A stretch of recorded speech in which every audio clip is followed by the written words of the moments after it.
Yes, I recognize you, Senator Franklin. Thank you, Mr. President. Sir, today is a dark day in the annals of Parliament in Barbados.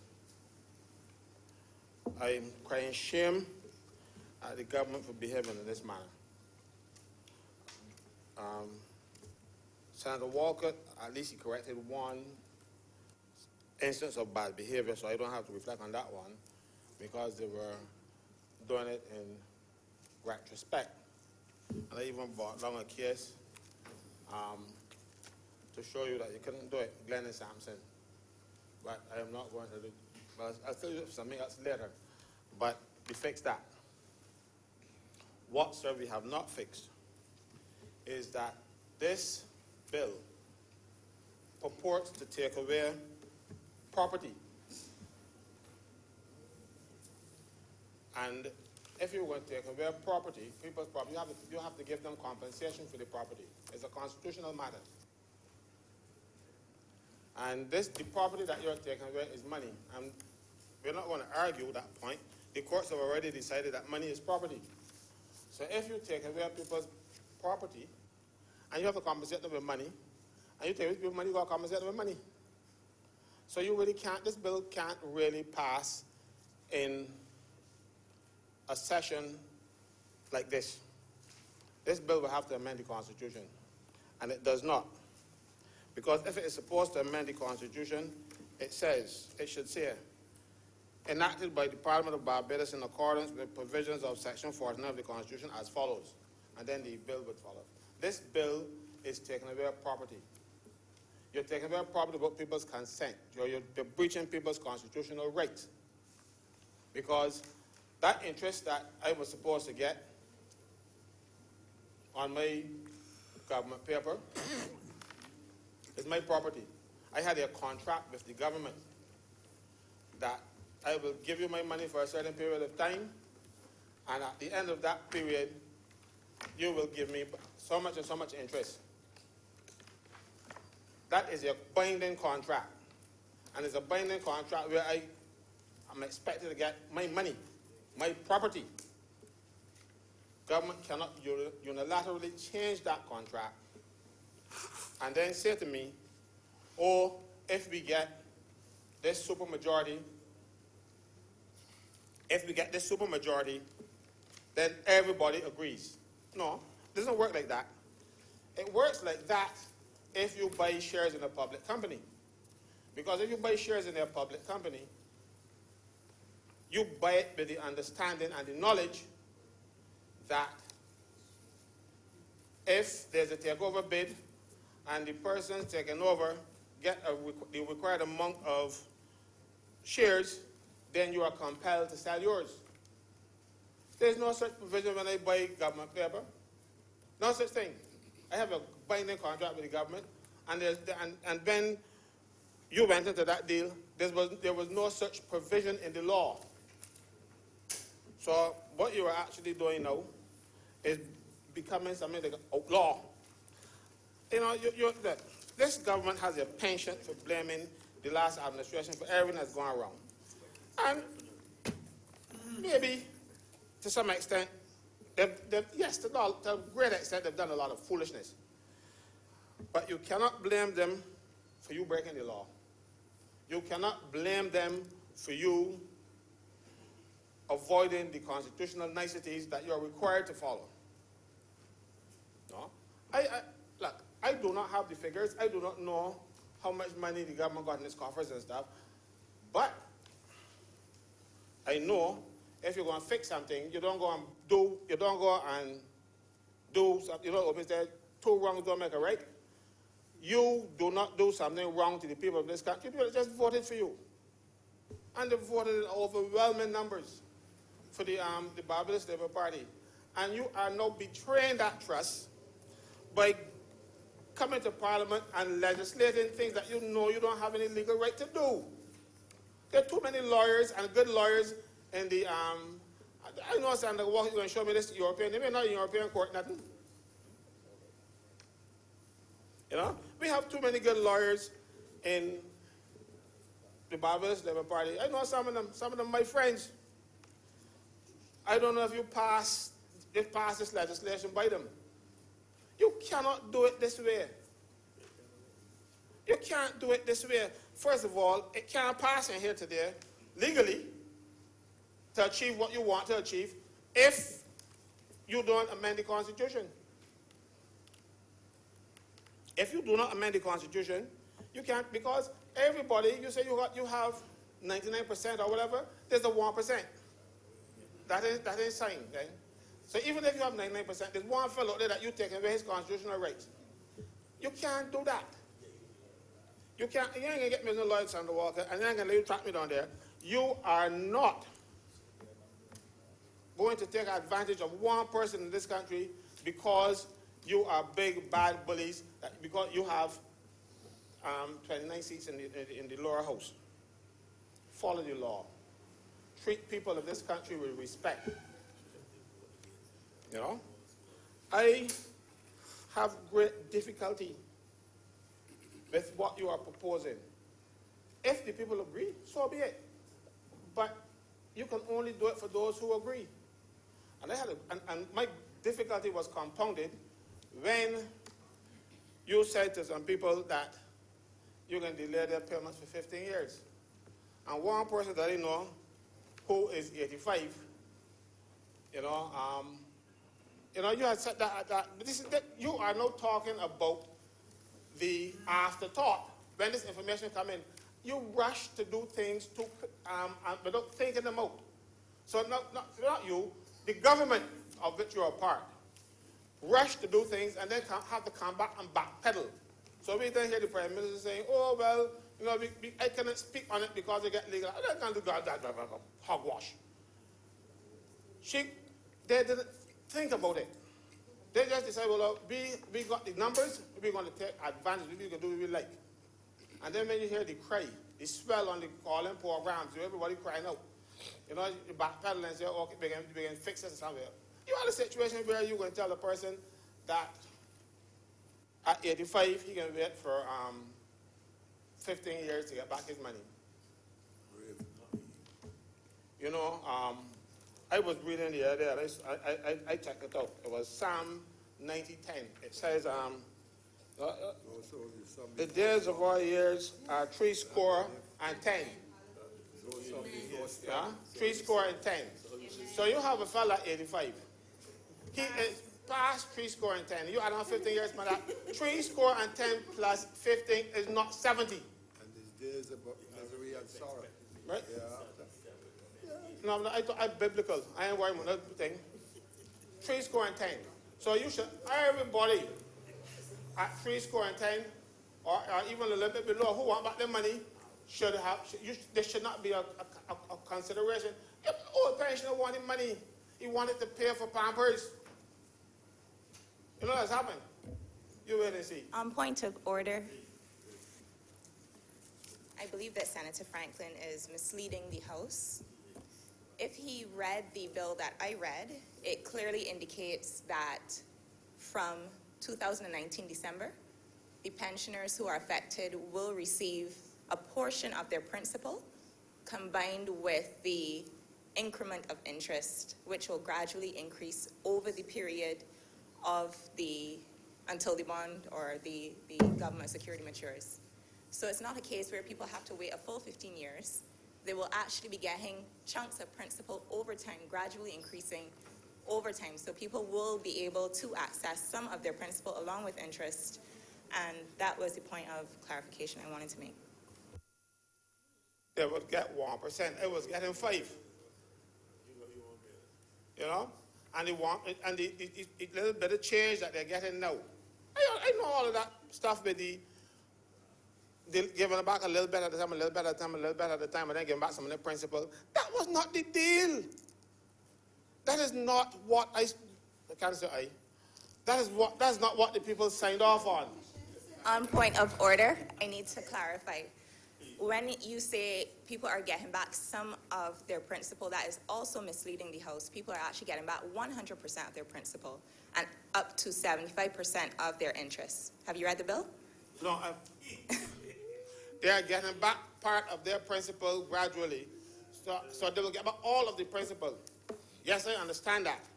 But when you are making the payments, some of the payment is interest and principal.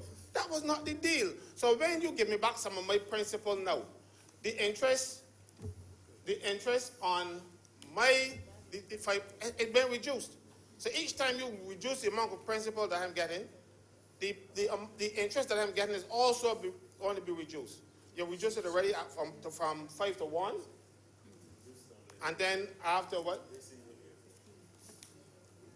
So I've read it. Trust me, I've read it.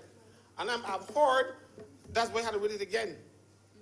You are taking advantage of people who cannot defend themselves. Government is supposed to be about taking care of those who are most vulnerable. And the people who got the money and stuff that can take care of themselves, they don't need government help, you know. It's the people that you're taking advantage of are the people that need the help. You have, this government now has this reverse Robin Hood mentality, where they are robbing the poor and getting the rich, and letting the rich get away. The little interest that you have, that these people are getting $1,000 over 2 periods to get $1,000. You know, I'll tell you something. You know there's no need to do any of this thing. You have people in this country, and the last time I spoke here, I talked about a company in Barbados that had $25 million in VAT that they have not paid into the treasury. Go after them, but I was incorrect. Two people from the VAT department called me and told me, well, this is not $25 million, it's 35. Government has one person in Barbados, one company, I call it a company person, one company that collected $35 million in revenue for the government and has not paid it in. And you are taking $1,000 from a poor fellow who wanted to buy Pampers? That's what you're doing. You are robbing the poor and giving it to the rich, or allowing the rich to hold on by the money they stole. That's not fair. This Ernie and Bert program that you came up with,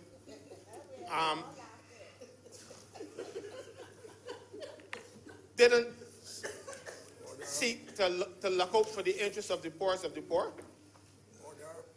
It is utter madness. First of all, you collected some people around the Prime Minister, none of whom have ever been successful in their lives about anything, and they seek to advise the government and come up with this madness. Could you imagine? They have not run, as my brother would say, a Falcock around a house. They never run anything successfully. And they ended up now being experts and giving government advice based on numbers. Look, you know, the last administration is talking about, it's something about a society and it's more than economy as a society. Even though that was only words to them, it is true. That was just a slogan for them, but it is true. You have to look out and have to take care of the society.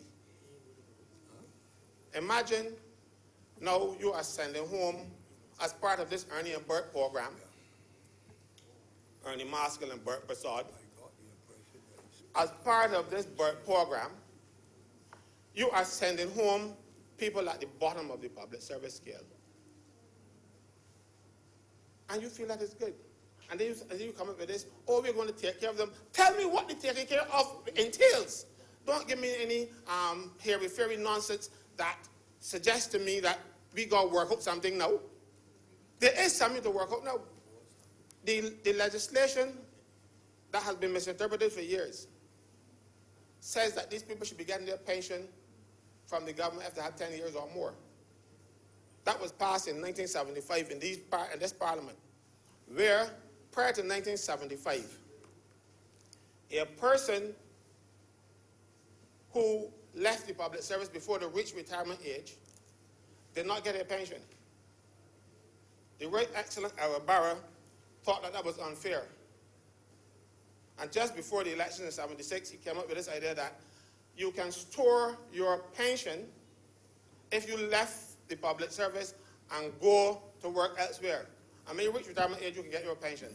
That has now been misinterpreted to mean that if the government send you home, you're retired and going to work, that your pension will be restored to you until you reach your retirement age. That was never the case. It has always been a situation where people whose jobs were made redundant, but they call it abolished in the public service, they got their pensions immediately. That was a mistake that the courts made. And rather than acknowledge that it was a mistake, the government has been, not only you, the last one too, has been using it to good effect against its people.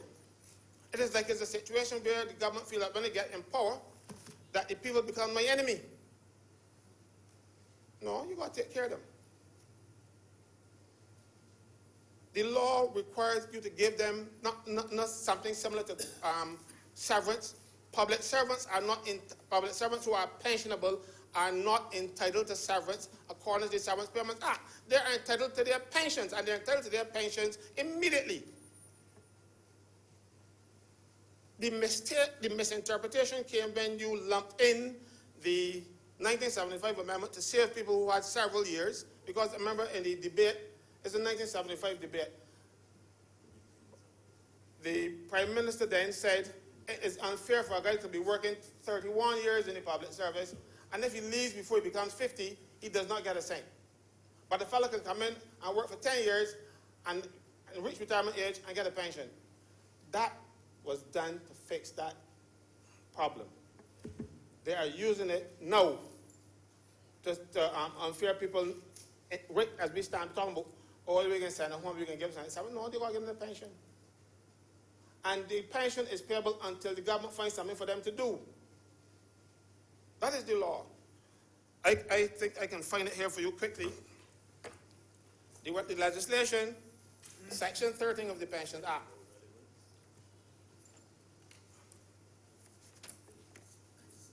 Because, let me just find it for you quickly. So I like to walk on my stuff. Don't like to bother the clerks too much.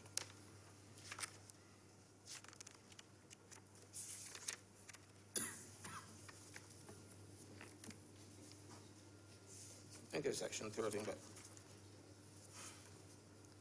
the pensions are given on condition that if the government calls upon you to work after you have been retired and you have not reached retirement age, your pension can cease if you refuse to take the job. Now, how is it going to be possible? Quoting from which act and which It is the Pensions Act, and I'm trying to find it here for you. This is the old one. The pension can cease if you refuse to accept the new job, the new job the government offers you. Now, if the government is saying that you are only entitled to your pension at retirement age, how can you be in receipt of a pension that will cease if you refuse to take the new job? The problem don't make sense. So it's clearly a mistake. But I thought you were helping us with the act and the section. I am going to, I'm pulling it, I'm trying to pull it up here, sir, so I can read it for you. The technology, pensions Act. Cap 25. It's Cap 25, yeah. I think it's Section 13.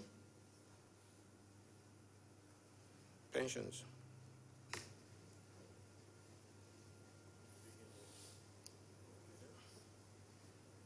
OP. Pensions at Cap 25. And we are at Section 10, 11, 12. It is Section 13.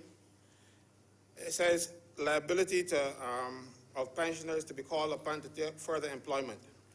And Section 13.2 says, where a pensioner so called upon declines to accept such office, what we were talking about earlier, the payment of his pension may be suspended until he attains the age of 50 or 55, as the case may be. But those are the retirement ages. So these people were according, this law, this is a 1985 amendment. This was put in place in 1985 for people who refused to come back to service when they had a job for them. But you are now saying that they're only entitled to their money at retirement age. So the two don't make sense. If I am in receipt of your pension, and there was a former government officer, and the government let me come back, and they don't come back, they can stop my pension. So they must have been getting the pension, or they must be getting their pension. So don't come and tell the public, oh, we're going to give them severance thing. Severance is a one-off payment. Severance pay was never intended for public officers, because when the Severance Payments Act and all those national insurance things came in place, public workers were better off. So they did not give them any lesser conditions. They were entitled to their salary if they were sick for up to a year. They were entitled to a pension if their jobs were abolished until such time as the government finds a job for them. So government never had to put them under the Severance Payments Act or under the unemployment benefits or even for sick leave under the National Insurance Act. We have come and we know better, but we allow something that we know to be incorrect to continue because it suits the government's purpose. Don't have to pay out these people. When you don't pay these people what is actually due to them. These are the people who voted for you. These are the people who you're relying to vote on in 5 years from now. On a point of order, Mr. President.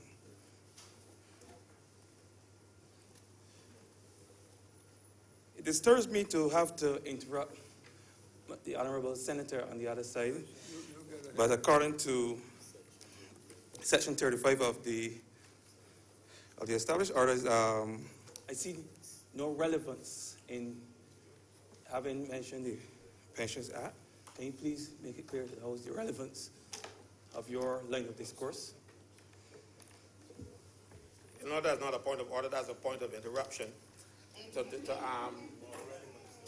stop me and to throw me off track, but you have not achieved that goal.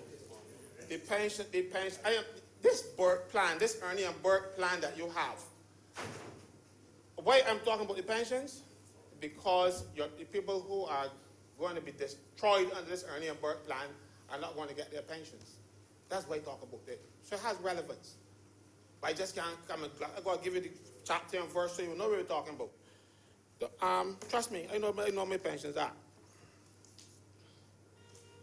It is unfair, and the government has moved. Look, this government, from very early, from first few days in office, started to make sure it's taking care of its people. You know? And they don't have money to do normal things, but they're finding all kinds of ways to take care of their friends. First thing, you are sending home people, right? But yet still, you came into office with the Prime Minister having acknowledged that the 17 ministers in the previous administration was too much for a country this size. She came up with 26, plus the Burke fellow, he's in cabinet with it too. I don't know, I don't go. But you have 26. So you have to find jobs for your people. And you put a burden on, knowing that the country is in dire straits, I'm talking about, many has made light work. Ministers already made light work because they don't do the real work. They do policy, and they put the civil servants in place to do the real work. You have 26 ministers. With 26 ministers, that's about 10 or so ministers that you more than is necessary. So if you want to start sending home people and robbing people out of their $1,000 pamper money, you should start cutting at the top. Because you will have a situation where you will have 10 ministers, more than you need. So then you will have 10 permanent secretaries, more than you need. 10 deputy permanent secretaries, more than you need. 10 minister secretaries, more than you need. 10 permanent secretaries more than you need. 10 personal assistants more than you need. But you're sending home people at the bottom of the salary scale who are making less than $2,500. No, take care of the people who can't take care of themselves. If you come to Parliament and you have not been able to put your life in a position where you can support yourself, you shouldn't be coming here. You shouldn't be coming here relying on Parliament to feed you and to take care of you. This should be, you should be in a situation where you can take care of yourself. So that if you don't happen to be in Parliament, it doesn't bother you. You're doing community service. You're doing service with the love of your country. When I was a boy growing up, most of the parliamentarians, Mr. President, you've been one of them, were people who were professional men who came to Parliament to give service to this country. Now we come to Parliament to get a salary. And so you have to give them a salary and forgetting that the people whose only job is in the public service, and you can send them home. Now, I have a difficulty with that. The Prime Minister says not more than 1,500. And her economic advisor is in the paper today saying, oh, we're going to have about 2,500. So you're talking at cross purposes, and he's embarrassing the Prime Minister already. I probably because he's being a bit more truthful than people want to be at this time because they don't want to make it. But you know, when you send home, let me say 1,500 people. Those 1,500 people might have at least 2 people depending on them. Some might have more. But let me say 2. So that's 1,500 people by 3.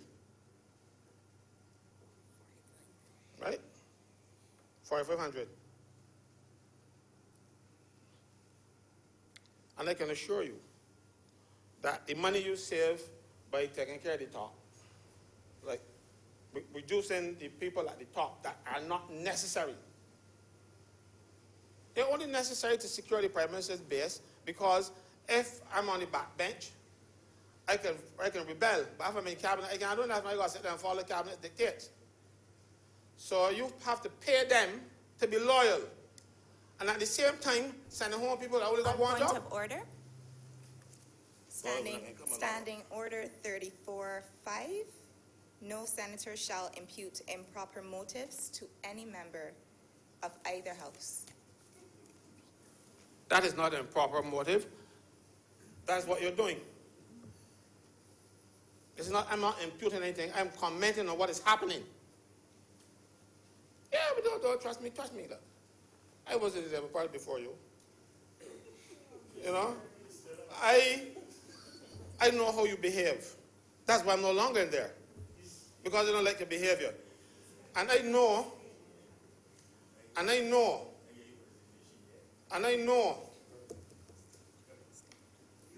you bent to rebellion, sir? Pardon? Are you bent to rebellion? I know that this is a move to keep them loyal. Yeah. I know, Mr. President, that this is a move to keep your parliamentarians loyal to the Prime Minister. If they are in the back grumbling, already there were grumbles, but I put you in the cabinet so you can't make no grumbles no more. Right? So take care of them. Take them out. They're necessary.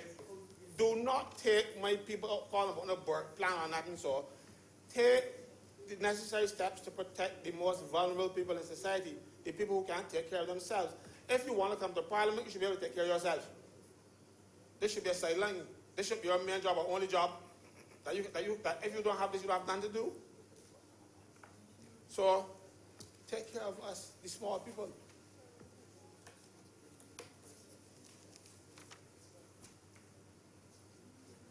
Yes. No, I'm not finished. I remember seeing, a lot of things turn up on my iPad. A circular from the Ministry of Civil Service saying that you want to have these names by the 31st of October. The people going home and all this job. You've got the names already. The people have already been identified, so there's no fairness in this process. The deadline for submitting the names of the job that you want to remove ain't come yet. But people are being told who's going to be home already. You want to know why? It is a political thing, and you're saving as many people as you can who you think might be your people. But after the elections pass, everybody is your people. They got to take care of everybody. You already said you're sending home people to go and do what? You thought, oh, we're going to retrain you. Retrain you to do what? Nails? You can only have so many of them. You can only have so many of them. Bring all this land for them to farm. You know? Your job is not to rush in here and do a quick fix. This is not a quick fix thing that you can do in 4 years, get a little speak something at the end of year 4, and then year 5 get reelected. This is what this whole thing is all about. I understand that the country is in trouble, but you cannot rush in and fix it in the short term, looking at the next election down the road. But this is what is happening. You impose a program on us, the Ernie and Burke program I'm talking about,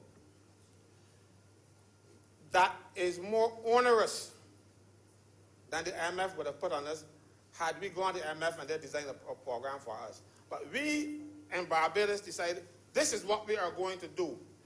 And the IMF decided, well, look, if this is such a, if you're going to put yourself on all that pressure, who are we to stop you? So this is the first problem that we have. It is one of the fastest programs ever negotiated with IMF. Not even negotiated, because you pass it on to the IMF. IMF said, look, you can do all of that. Go along, sign off on it. Because the IMF would not have given you such strict conditions. You are hurting us, the people of this country, more than is necessary, because you want to do it in 4 years so you can come back in year 5, hold up a big nose and say, oh, see, we get done. Give people a little sweet thing. Elections now, you win again. But a few people getting dead with the money still in the treasury.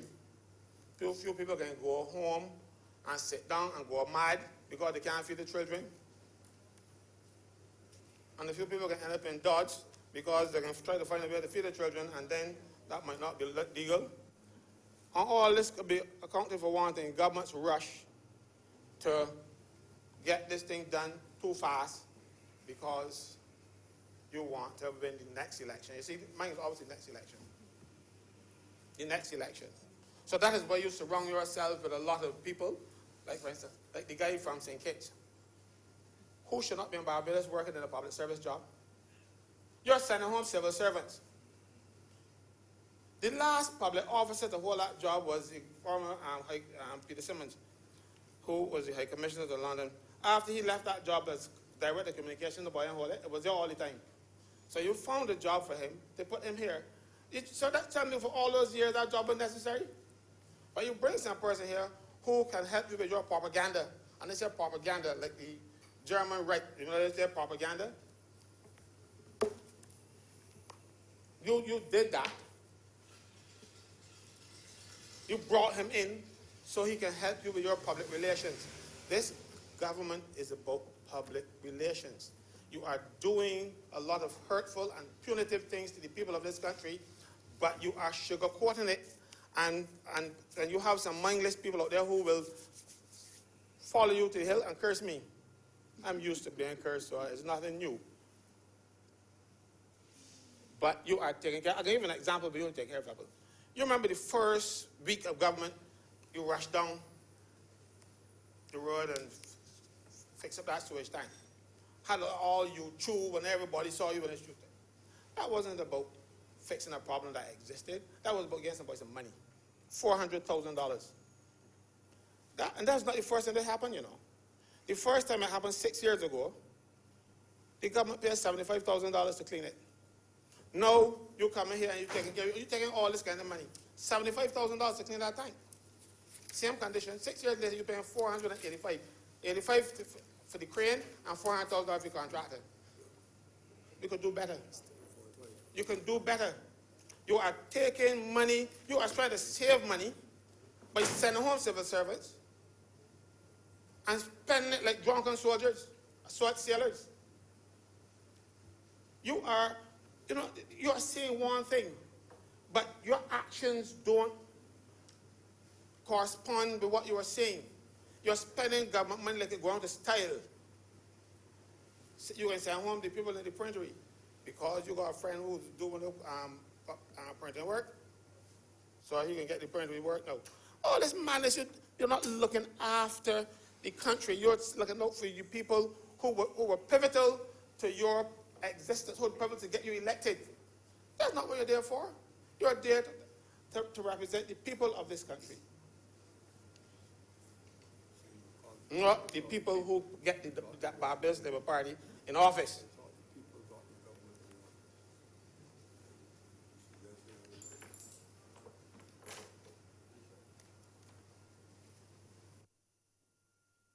I mentioned the $45,000, the $35 million earlier, but that is not the only employer. VAT registrant that is holding back money from the government. Go after that money and leave the people alone. Go after the one that you are legally entitled to get. I have a list. Airline companies, we're paying them to bring planes into Barbados, and when they got back to the country, they keep it $2 million. They may pay it. And nobody's going after them, but you're going after somebody pamper money. But they don't call them pampering for old people, they call them incontinent things. You're going after that. You are taking the money to pay for the old people to buy their pull-ups.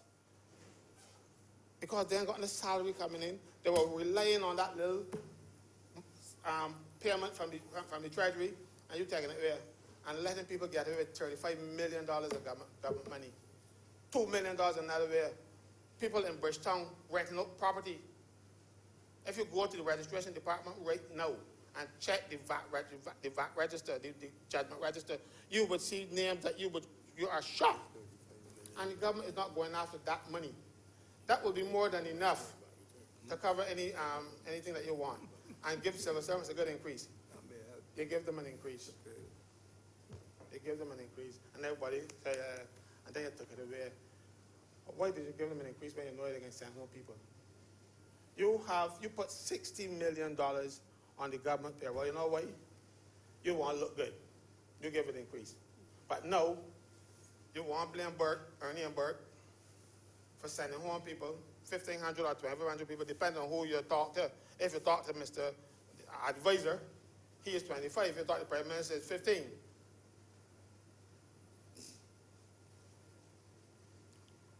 When you do that,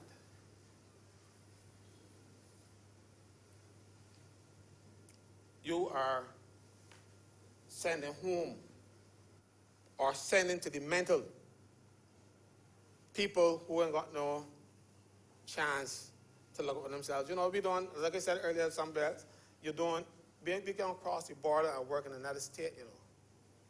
We don't have the luxury of going to work in England on the buses anymore, you know, and we don't get the farm labor program as we used to. So the government must be concerned about finding jobs for people. Already, the private sector, following government's lead, started to lay off people. You know, I know a lot of the private sector is owned by Trinidadian companies. So they don't have this. If the government of Barbados don't feel for people of Barbados, you think Trinidadian companies can feel for the Trinidadians can feel for people of Barbados? I see people come to me from a company, I'm not going to call the name because I haven't given you the notice, Mr. President, but they brought the severance package and asked me to calculate and make sure it's all right, as if it's good. I had to send them back because it was short by $3,000. So you're having now a situation where government is sending home people and the private sector is following suit and they're going to send home people. What are these people to do? Government must create opportunities for its people. Government must not give up and rush in and say we can fix this thing. Look, Mr. Chairman, I have been fired several times in my career. Several times. Right? And when the first time I got fired, I went to the companies that I owed money to, and they said I got fired. I ain't got the money coming in. When they get my unemployment benefits, I can pay you. I did not unilaterally say to the people I owed, or I ain't not even say, I didn't even tell them nothing. I just decided I ain't paying you. You decided that I owe these international banks money. I owe whoever lent me this money, and you want to say a foreign exchange, so I'm paying it. Did this government seek to discuss it with any of them? You just brush off on this. Look, poor little me. I go to the people when they say, look, could they give me a chance? Cap in hand, cap crumple up in my hand, and they saying, things tough. So what can do? You know something? I remain in good standing with those people, even though I was not paying them on time because the unemployment benefit wasn't coming monthly. So I remain in good standing. So when they got back a job and they went back to them, bam, you're a good fella. Give me more credit. The government should know how to behave like that.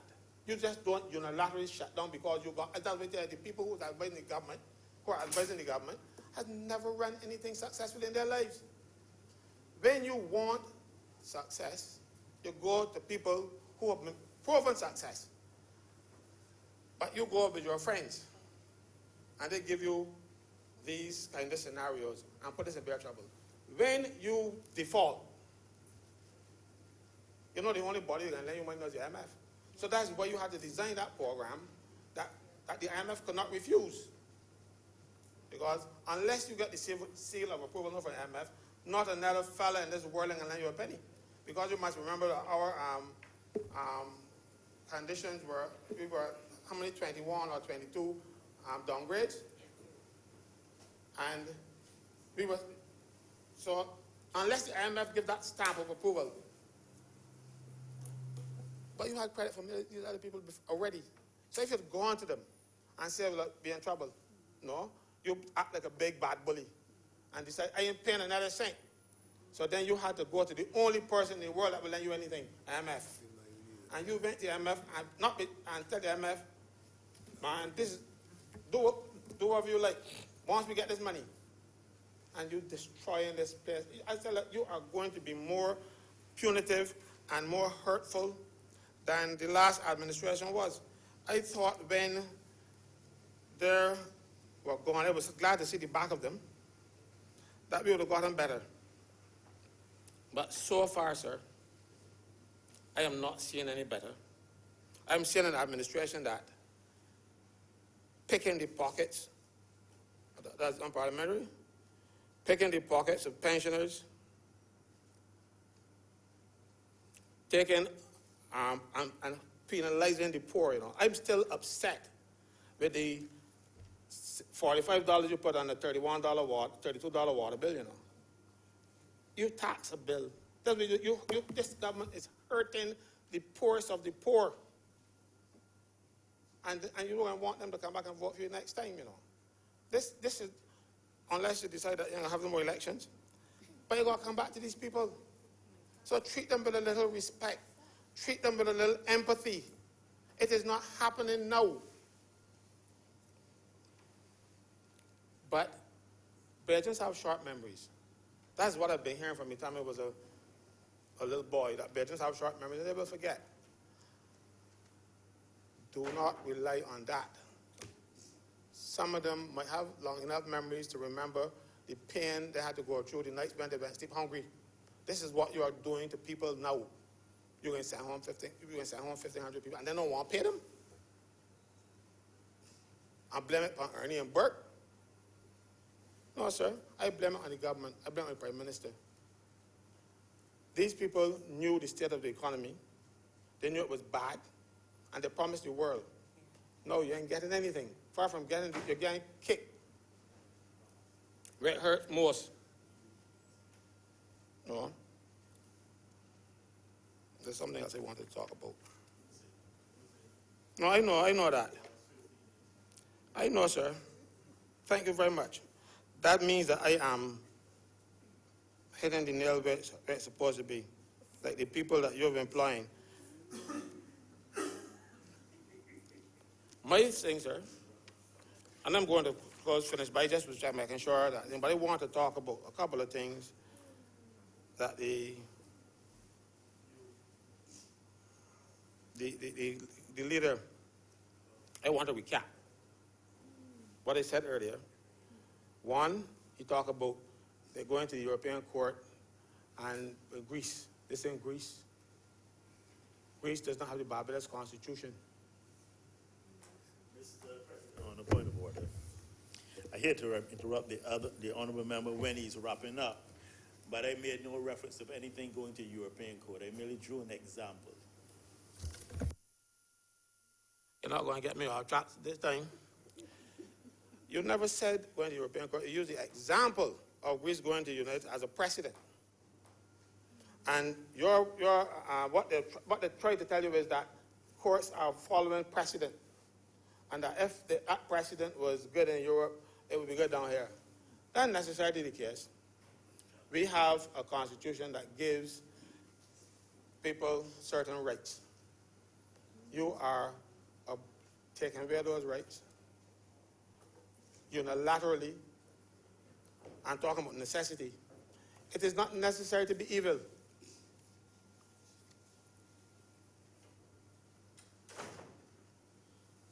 As I said, if one fella says, I want my money when it comes due, you're supposed to give them. There is no law in place that you can do that. The only law that will allow you to do that is an amendment to the Constitution, and you are not amending the Constitution. I dare say, sir. I don't know why you don't want to amend the Constitution, because this is the only way you can achieve this, you know. Legally achieve it. But because you have a majority of 29 people in the lower house, you believe you can get away and do anything you want, treat the people of this country anyway, because you have the numbers that you can do what you like. You know? Treat us with respect. That's all I've been saying the longest time, you know. From the time I came in here, every time you want to do something in this parliament, you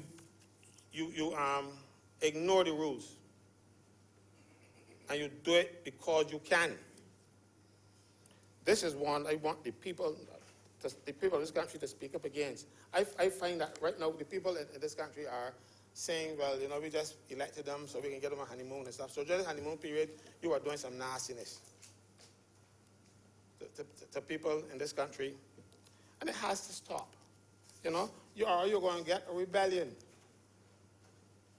You know, the people can't take it no more. We've been through 10 years of suffering under the Democratic Labour Party. You promised better. And then you come back and you're doing worse. You are doing worse than the Dems ever did. But you're doing it with a smile. You know? When you kill a felon, you're smiling, he's still dead. Right? Yes, surgical.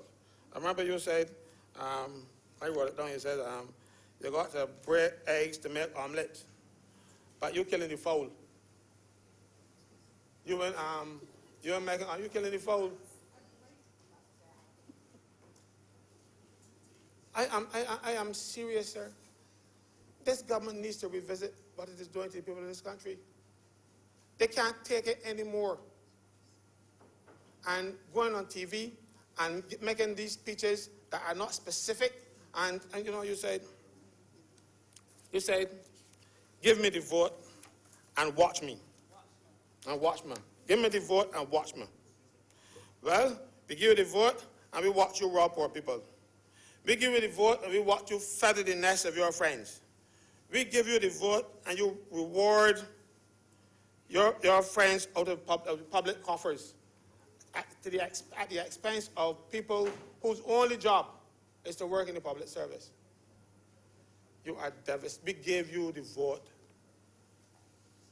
and you are devastating the people of this country. We are watching, and what we are seeing shows that you didn't deserve it. I'm obliged to you, Mr. President.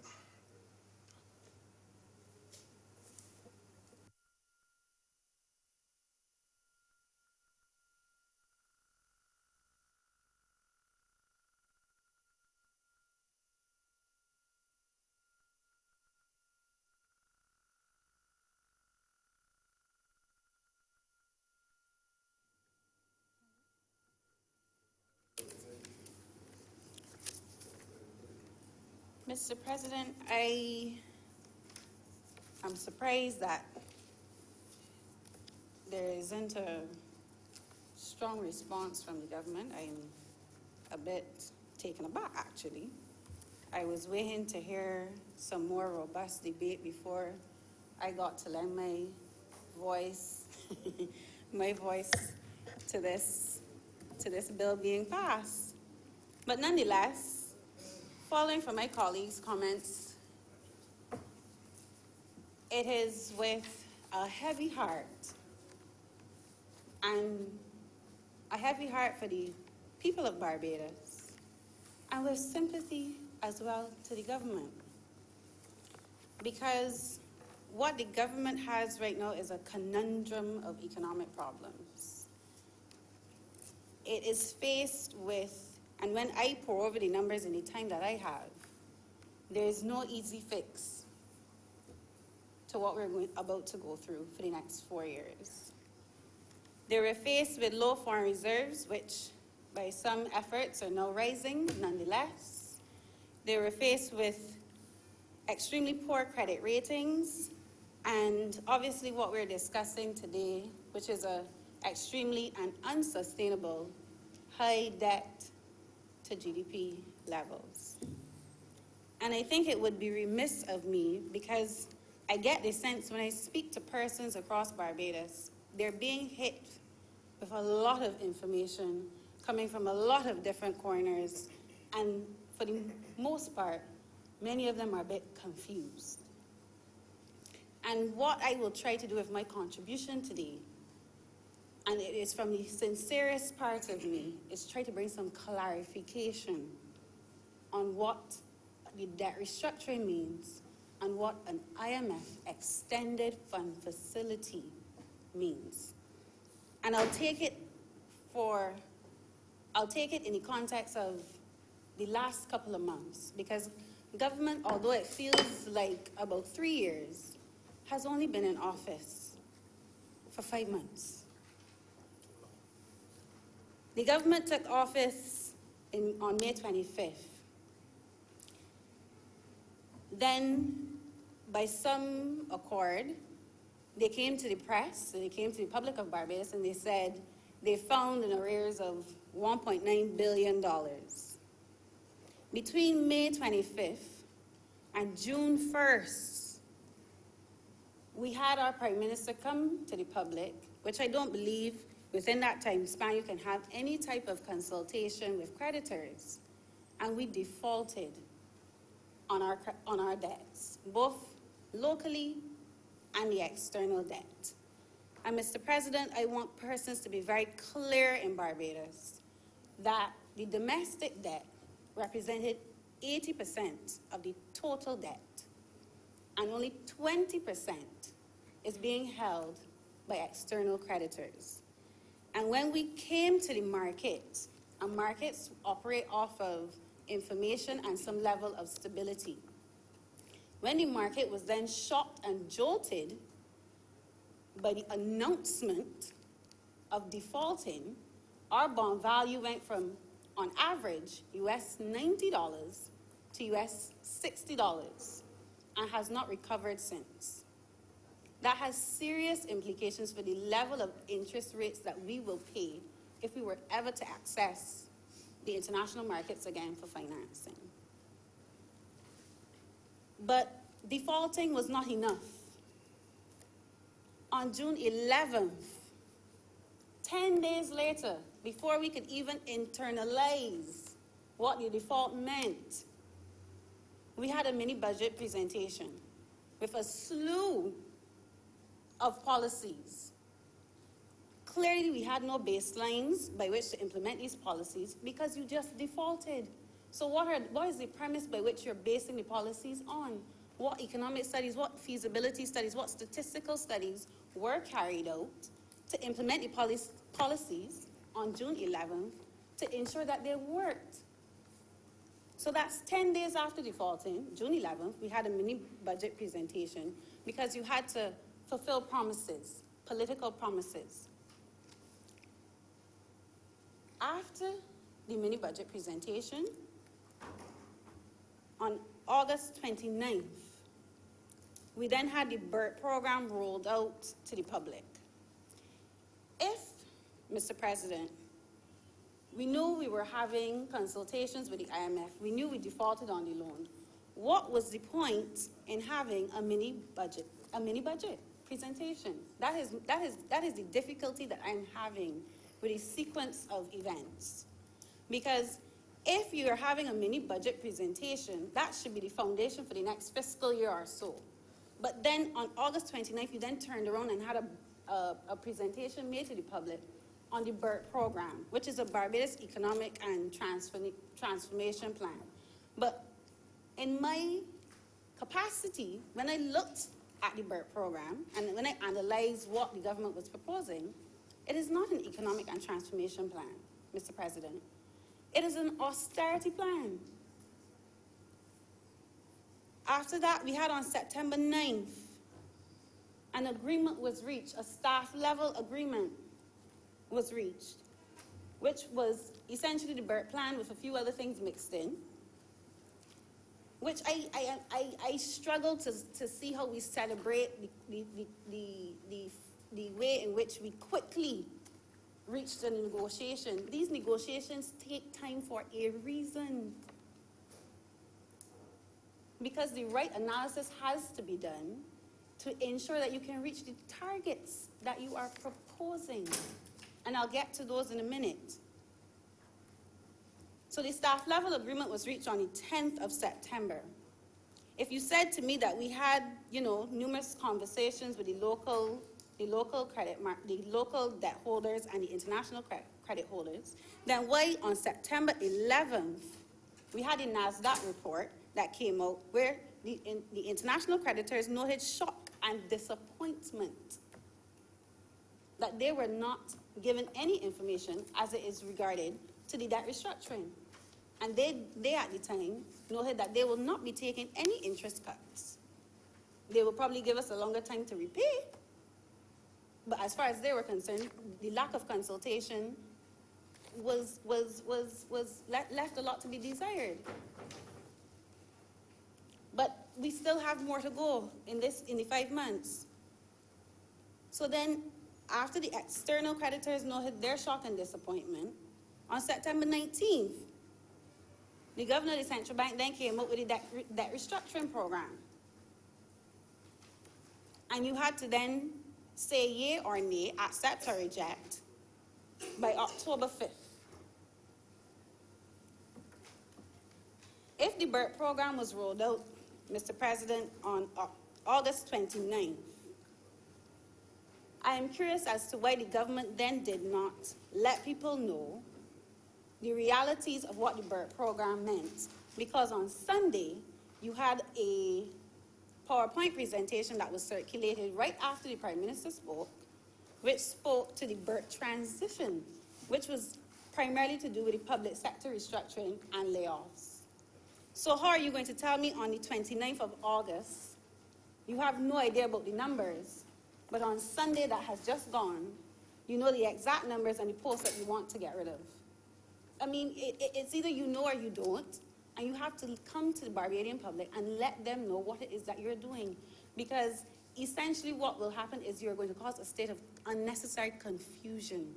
And I think that that is where we are at, a place where Barbadians feel confused, and it's causing people a lot of stress because they don't know what next the government is going to come to them and say to them. Mr. President, the debt restructuring program, in my opinion, along with the 6% primary surplus, the primary balance of 6% of GDP, are prior conditionalities of receiving this IMF financing. Mr. President, and I want Barbadians to understand the terms very clearly, we are eligible for 435% of our GDP in SDR, special drawing rights, which equates to about $500 million. Because of, and in my opinion, the way in which we defaulted, we were then at the mercy of the IMF, where we only got 220%. And we got the 220% on the backdrop of not the regular 3 years, but on a 4-year program. So any benchmarks that we agree to have to be met for the next 4 years. Mr. President, I then asked if we knew we were going to the IMF, if we knew we were going to have consultations, as my colleague, Senator Franklin said, why not have a conversation with the persons holding the debt, let them know we're going to have a restructuring program, but what we want to do is sort out the IMF agreement first, and then we will make certain definitive payments and term agreements. But nonetheless, we went ahead and we got $290 million over the 4 years, Mr. President.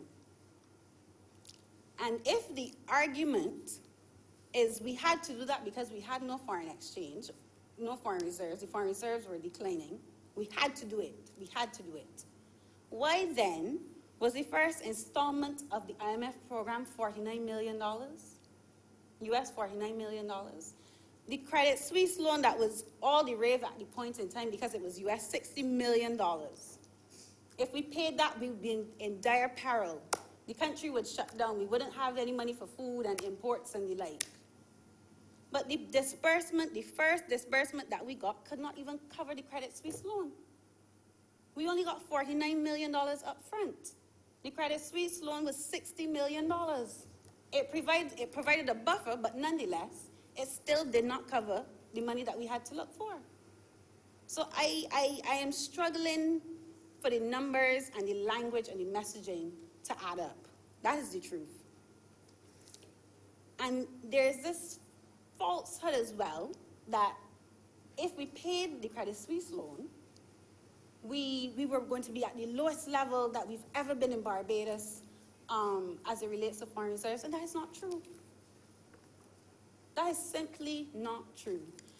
Under different circumstances, yes, but in 1991, under the Standiford administration, we had 1.3 weeks of import cover.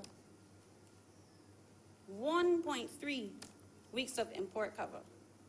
And we entered into a standby arrangement under that administration at the time. So to scramble and tell people we have to do this quickly, because we need this money, the numbers to me don't suggest there's the need for this rush. Because if after paying this Credit Suisse loan, we would have still had 5 weeks. Under the Sanford administration, we had 1.3. So I really have a heavy heart this afternoon making this contribution because I feel like a lot of the messaging is not truly representative of the situation that we're faced with. Mr. President, let's also then, for clarity, look at how the debt is broken down. As I said, 80% of it was held locally by the NIS, the central bank, and the commercial banks. Of that 80%, 70 I would mention, and others, and 70% of the local debt is owned by those 3 institutions. So if you're saying to me that, you have these arrears and you have these bills that you have to pay, these are all institutions that you can sit down around the table and have a conversation with. So to rush within a week of taking office, which I believe was a knee-jerk reaction to finding the $1.9 million in arrears and defaulting, you sit down with the debt holders and you have a conversation.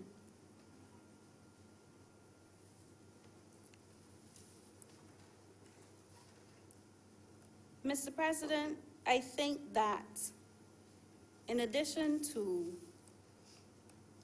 having the consultations, there needs to be clarity on the conditionalities. Because what the debt restructuring will do will have a significant impact, as we all have acknowledged, on the pensioners in Barbados. And if in one breath, as I noted, you have a mini budget that increases the non-contributory pensions You said you didn't have to raise the NIS rates, which you then turned around and you had to do because it couldn't suffice the increase in the pensions. But then you turn around, you have a debt restructuring plan that could possibly cut the fund's interest payments, or return on investment rather, by $800 million, and you put the fund at risk for insolvency in a few years. Which is it? What are we doing? Are we going with the policies based on the mini budget? Are we going on the policies based on the BERT program? Because what I can see happening is that the government will continue to implement policies that they then either have to counteract or retract. Because the level of austerity outlined in the BERT program will not allow you to do the things that you want to do. Mr. President, if that is the case, the other question becomes, how did you implement on June 11th in the mini budget the increase in non-contributory pensions when the NIS has not had an actuarial review since 2014?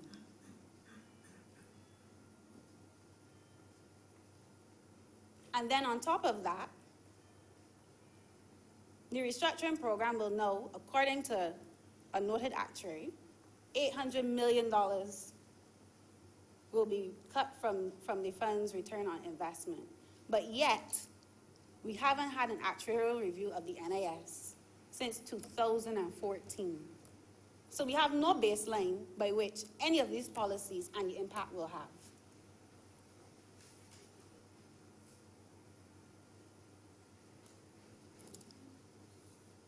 Mr. President, I am really struggling this afternoon because when I look over the numbers, it is going to be a very difficult road ahead. Because one, I believe that the default that we shouted from the rooftop in such splendor is the reason why the type of IMF agreement that we've now signed on to has a role in playing. Because any lending institution that gives you half of what you're eligible for stretches out the payment as much as possible and then requires you to make $600 million in primary balance, because they don't want to call the number, but I will call it $600 million every financial year for 4 years. Some people have said this is an instrument that is bound to fail. But we're rushing. We're rushing to fail, Mr. President. It would be remiss of me also not to clarify these benchmarks, Mr. President, under which the debt restructuring program is a prior conditionality of, under this IMF Extended Fund Facility. To achieve a primary balance of 6% of GDP, government has to dig itself out of the hole of the deficit, which was recorded at $400 million last year, $439 million last year. And by April 2020, according to their numbers, because they have projections, according to their numbers, reach a fiscal surplus of $400 million.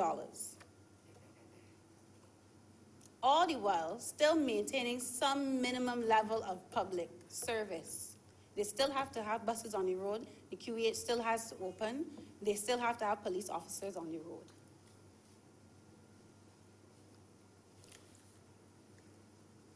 Mr. President, the projections show that for the next few months, we are essentially going to pull approximately $1 billion out of the Barbados economy. The same way in which a government injects money into the economy through capital works programs and other projects to spur growth, what we're doing, and that's why I call the BERT program an austerity plan. What we're going to do to reach that benchmark in April 2020 is pull almost $1 billion out of the Barbadian economy. And as Caswell rightly said, Senator Franklin, my apologies, rightly said, you're not just going to pull $1 billion. Because in economics, it's called a multiplier effect. My worry when I look at these numbers is that we do not understand the magnitude by which pulling that type of money out of the Barbadian economy, what ripple effect that it will have. And I say that in the context of the benchmark of the 6%. And I'll explain why. When you pull $1 billion out of an economy, through increasing taxes and reducing expenditure, what you then do is you reduce aggregate demand for goods and services. If the projections are right and the tax revenues that you are expected to get, you do not reach, where is the money going to come from to reach the $345 million in fiscal surplus in 2020? Because there's not enough economic activity happening in Barbados because you've stripped persons of a lot of their income and their wealth. They reduce the amount of goods and services that they will demand. So the taxes that you're looking to materialize will not happen. And because you're signed off for this for the next 4 years, you know what you'll have to do? Cut expenditure. Because the only way to juggle or balance a fiscal account, more than likely, is to increase revenue, decrease expenditure, decrease expenditure, or a mixture of both. So when you go and you confuse the market by putting on various taxes and levies, reducing income, and then you do a debt restructuring program that significantly puts a disadvantage to people to demographics such as pensioners. My question to the government is, how much does the age group of those greater than 60 persons in Barbados represent consumer demand? We are aging population in Barbados. If the government can tell me that, I would be satisfied to say they've done their homework. Because if they don't even understand how much of the Barbadian economy they represent, the pensioners represent, in aggregate demand or consumer spending, this is the wrong precedence that we're setting, Mr. President. Mr. President, as I noted, we have to run a fiscal surplus. And the monumental task that the government has at the moment and for the next 4 years of the program is how do you wean public operations off of transfers and subsidies where we've run a fiscal deficit for the last 10 years. That in no part is an easy task.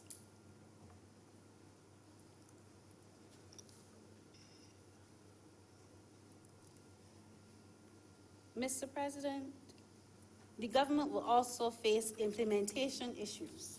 And that is the problem, or rather I should say, the challenge that they will have in meeting these targets year on year. Because the devil is always in the details. Take, for example, the government has a projection here of $1.8 billion in indirect taxes for the financial year of 2020.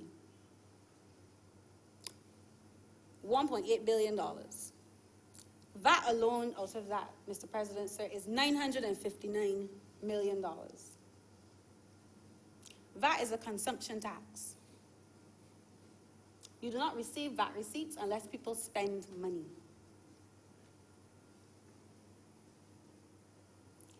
If you don't understand the multiplier effect the austerity measures will have, a lot of these line items under your revenue targets you will not meet. What are the implications of not meeting the 6% primary balance? Because there's some sobriety to be had in asking that question. Because we're running a race, but are we asking the right questions? If we do not meet the 6% primary balance target, what happens?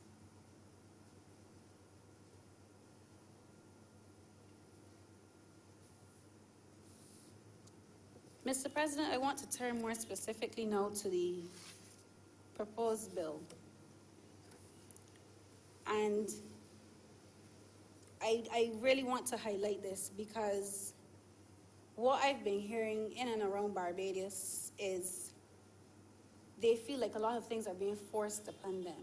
There isn't much consultation happening with the public. And, you know, government is engaging in a lot of things that a decision is made and we have to swallow it.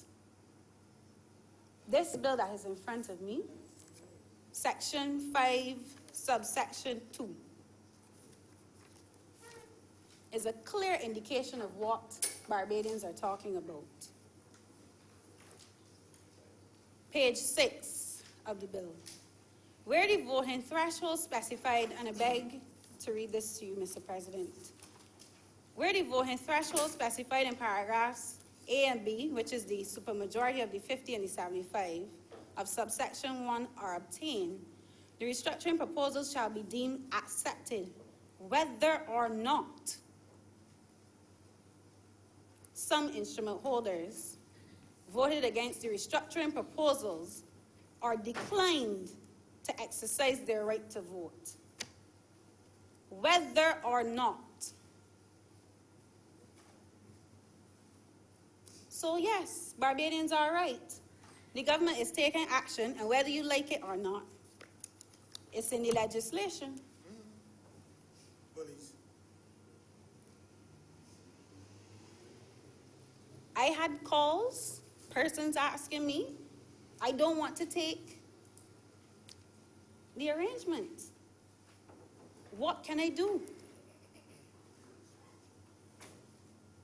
I said to them, there's no plan B, no second door to go through. It is take it or leave it. So that is why you would have 90% of persons or debt holders agreeing, because it is agreement by force.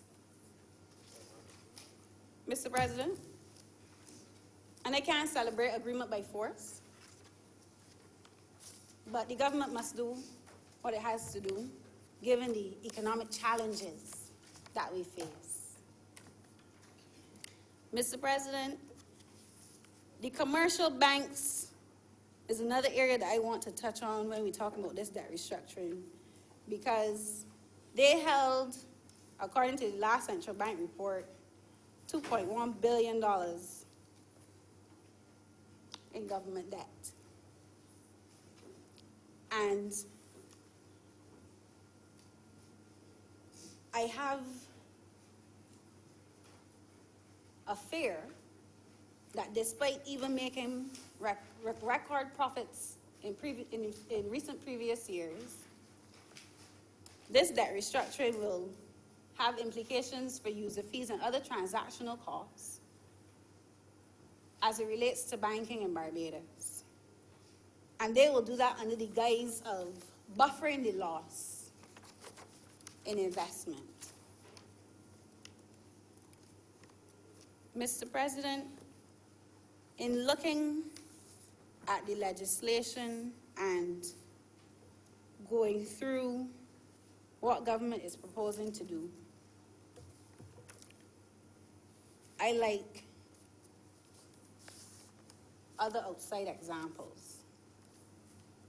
And the debt restructuring, as it's being coined is something that once, the debt restructuring has happened and we sign off on the IMF agreement, all systems go. Mr. President, I found an IMF article. It's called Sovereign Debt Restructuring, Recent Developments and Implications for the Fund's Legal and Policy Framework. And it looks at 9 case studies of other countries who have sought to restructure their debt.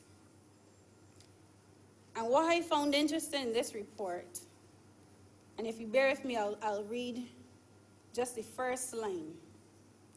When debt restructurings do occur, they often do not restore debt sustainability and market access.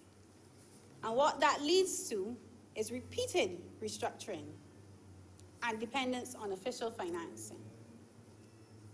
Because I want these things to be made very clear to Barbadians.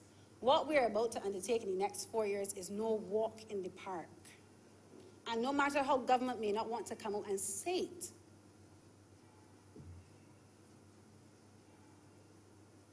there's no guarantee that the EFF, the Extended Fund Facility that we've entered into, will be successful.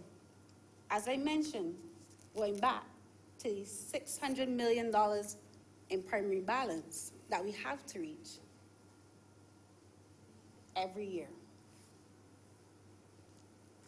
Mr. President, out of the 9 case studies, only 3 countries restored debt sustainability. It was Seychelles, the island of Seychelles, St. Kitts and Nevis, because they had a debt land swap in place, and the country of Argentina. So, Mr. President, what I'm saying is we have to carefully study the IMF agreement and the terms and the conditions which are homegrown, and I put those in quotations, homegrown measures, and how we manage this period of austerity.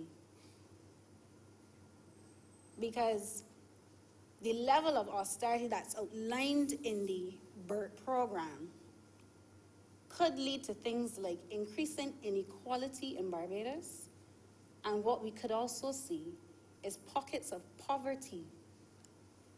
And I beg Barbadians to go and look at Jamaica.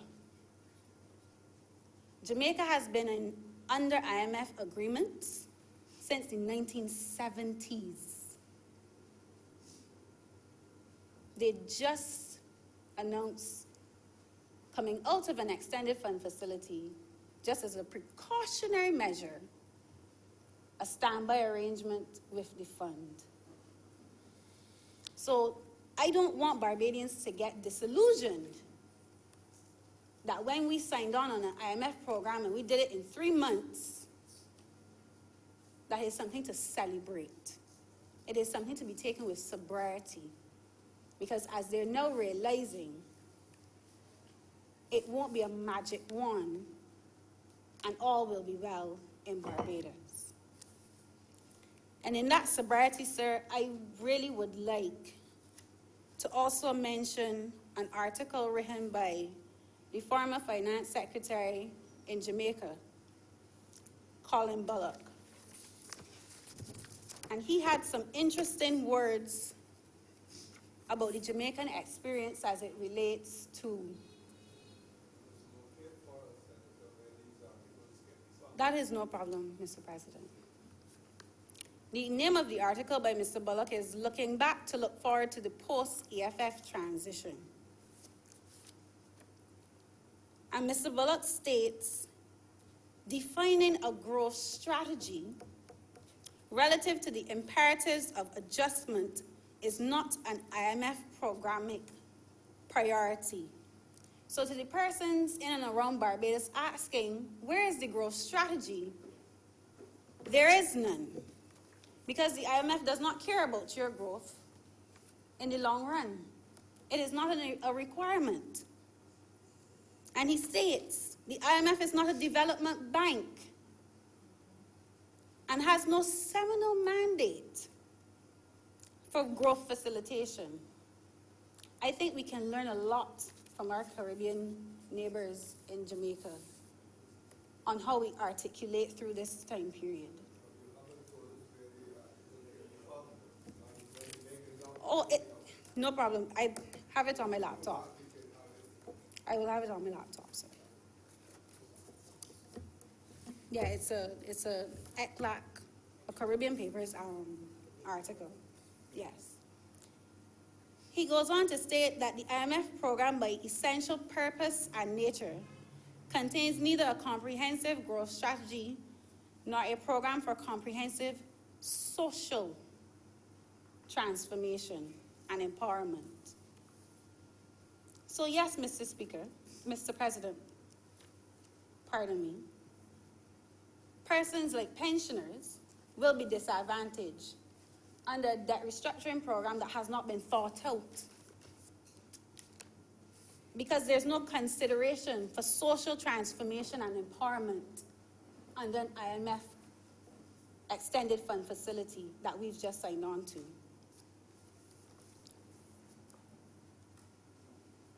I am not one to be long-winded, so I'll start to wrap up. I just want to make some key points, Mr. President. And I reiterate this. The debt restructuring program and the IMF EFF program will not guarantee us access to international markets, or will it spur growth? As I said, the BERT program, and I urge Barbadians to go on the government information website. A lot of the projections and so on are there along with the presentations. And I think they will no longer be in shock and awe when the measures come down, because there was no shock and awe on my part on Sunday night when I received the BERT transition plan. Because there's no way you can get $150 million by April 2020 from state-owned enterprises without sending home persons. So I urge Barbadians to do their research. Mr. President, the austerity plan, which is the BERT program, as I said, and I'll break it down into some simple terms. It will reduce private consumption, and it will reduce government expenditure. Gross domestic product is made up of 4 main components. Those 2, along with investment and net exports. If you reduce private consumption and you reduce government expenditure, GDP will, that is correct, decline. In order to stabilize it, you have to counteract it with something, which is what the government they have been mentioning, a few investment opportunities, because to increase net exports in the short run is not a feasible option, because that is a structural problem that we have. So in order to stabilize the economy somewhat from the austerity measures, where you're pulling a lot of the money out of the economy, they have to look for investments. They've mentioned Ross University. They've also mentioned a medical facility, an educational facility. And these are all supposed to be large projects that are supposed to bring investment into Barbados. But what I ask is, are these large investments tied to a strategy? Are these large investments expected to have a ripple effect into the economy where there's a significant increase in employment? Is the wealth going to be shared? Because a lot of times we speak about investment coming into Barbados, but the investment comes into Barbados, you have some construction work going on, a few persons are hired, but when it comes to having a multiplier effect, it is somewhat absent. If you're saying to me that you're going to engage in these investment opportunities, are they tied to certain environmental standards? Will a certain amount of their energy be from renewables? Will they have to engage in rainwater harvesting to supplement the water supply that they're going to be using? What are the waste management strategies tied to these investments? If the government does not understand the growth strategy that it's implementing, then the investment coming in will not have the long-term benefits that the government has promised the people of Barbados. And that ties into my last point. I believe it is Senator Walcott that noted that the debt restructuring is essentially to build a better and viable Barbados. My question today is, what is government's vision as it relates to growth? Because we cannot undertake the type of austerity plan that you've asked people to bear and not have a clear vision, because then things like the educational and the skill needs that are tied to that growth plan will be overlooked. The key areas and drivers and the linkages needed will be overlooked. The infrastructural capacity will be overlooked. The land use planning will be overlooked. If the government and the people of Barbados do not know who they are, what they have to offer to each other first and foremost, and then to outside investors. If we don't have a clear understanding of who we are and what we have to offer, Mr. President, I stand here as a Barbadian who is very worried about the next 4 years if we do not answer that question and answer it quickly.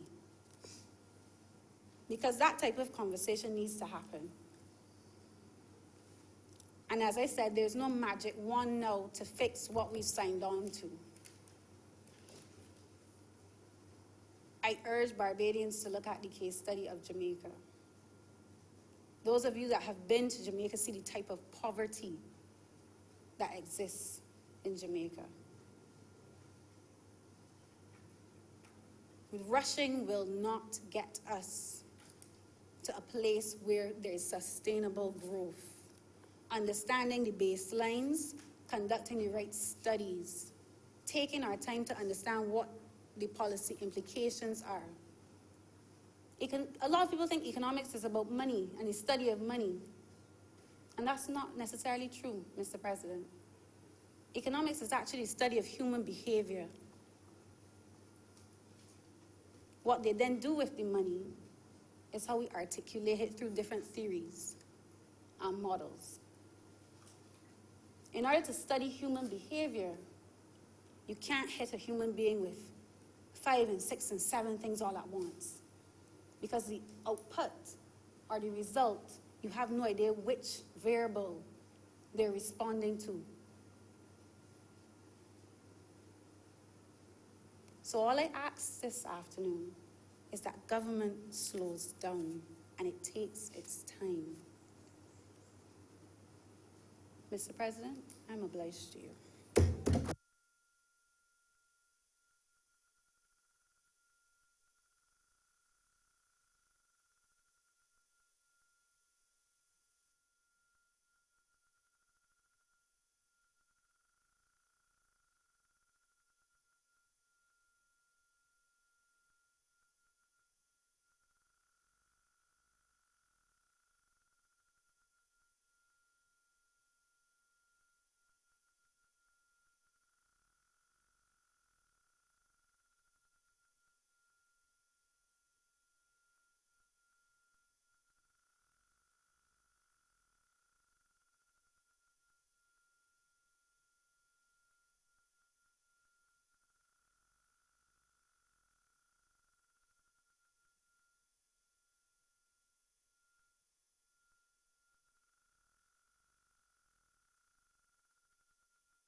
Good afternoon, Mr. President.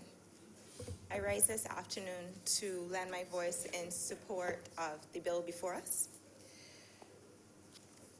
I would like to say that as much as it might suit the opposition's purposes to refer to our economic woes as if they started on May 24th, it would be remiss of me not to delve into some of the reasons why we're here and to explain why I believe that this is a decision that was made for this government long before the election was won. On the campaign trail, Prime Minister Motley would frequently use an analogy that I will share.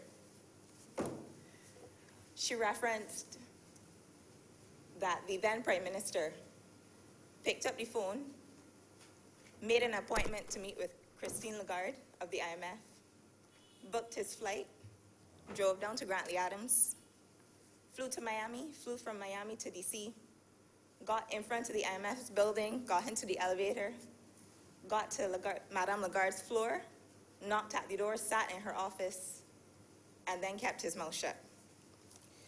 And as much as that concept, that analogy was met with humor on the campaign trail, what the now Prime Minister was trying to explain is that a number of occurrences over the last decade, as we call it, led us to this point. The fact that a new government could announce a debt restructuring, a proposed debt restructuring, 6 days after taking office tells you that it wouldn't have taken 6 days for the economic climate to suddenly arise that you would have needed to make a decision like that. So the stage was set. Some people like to make the reference to the fact that, well, both the D's and the B's contributed to where we are. So I will start by going back a few more years. When Prime Minister Arthur took the reins of government, national debt stood at $2.5 billion. In 15 years, that debt increased from 2.5 to 6.5 billion dollars over the course of 3 terms, 14 years. During that time, we saw an expansion of the Grantley Adams International Airport. We got a state-of-the-art prison. We got a brand new court. And we were able to hand the incoming administration a surplus of $300 million. What we saw over the last 10 years was that that debt more than doubled. It went from 6.5 billion to 15 billion in 10 years. And I would ask anyone in here to tell me something that we can clearly see or state as a major accomplishment of the last government. In my view, we have nothing to show for the last 10 years but downgrades. But there were, in fact, more than downgrades that we saw. We saw an accumulation of arrears to domestic creditors to the tune of $1.9 billion. There's been a lot of talk about consideration to pensioners, which I can understand. My parents are in their 70s and they had investments. But we had a situation where the NIS had actually invested up to 75% of their assets in government paper. That was reckless. That also threatened the position of pensioners. The NIS statutes indicate that they should hold no more than 50% of investment in government paper. NIS is owed over $400 million because the last administration failed to make NIS payments on behalf of civil servants for 2 years, jeopardizing the fund in that way as well. We've heard talk about there weren't any actuarial reviews and so on, which is definitely important, but we had a situation where the fund was being exploited and nothing was going in.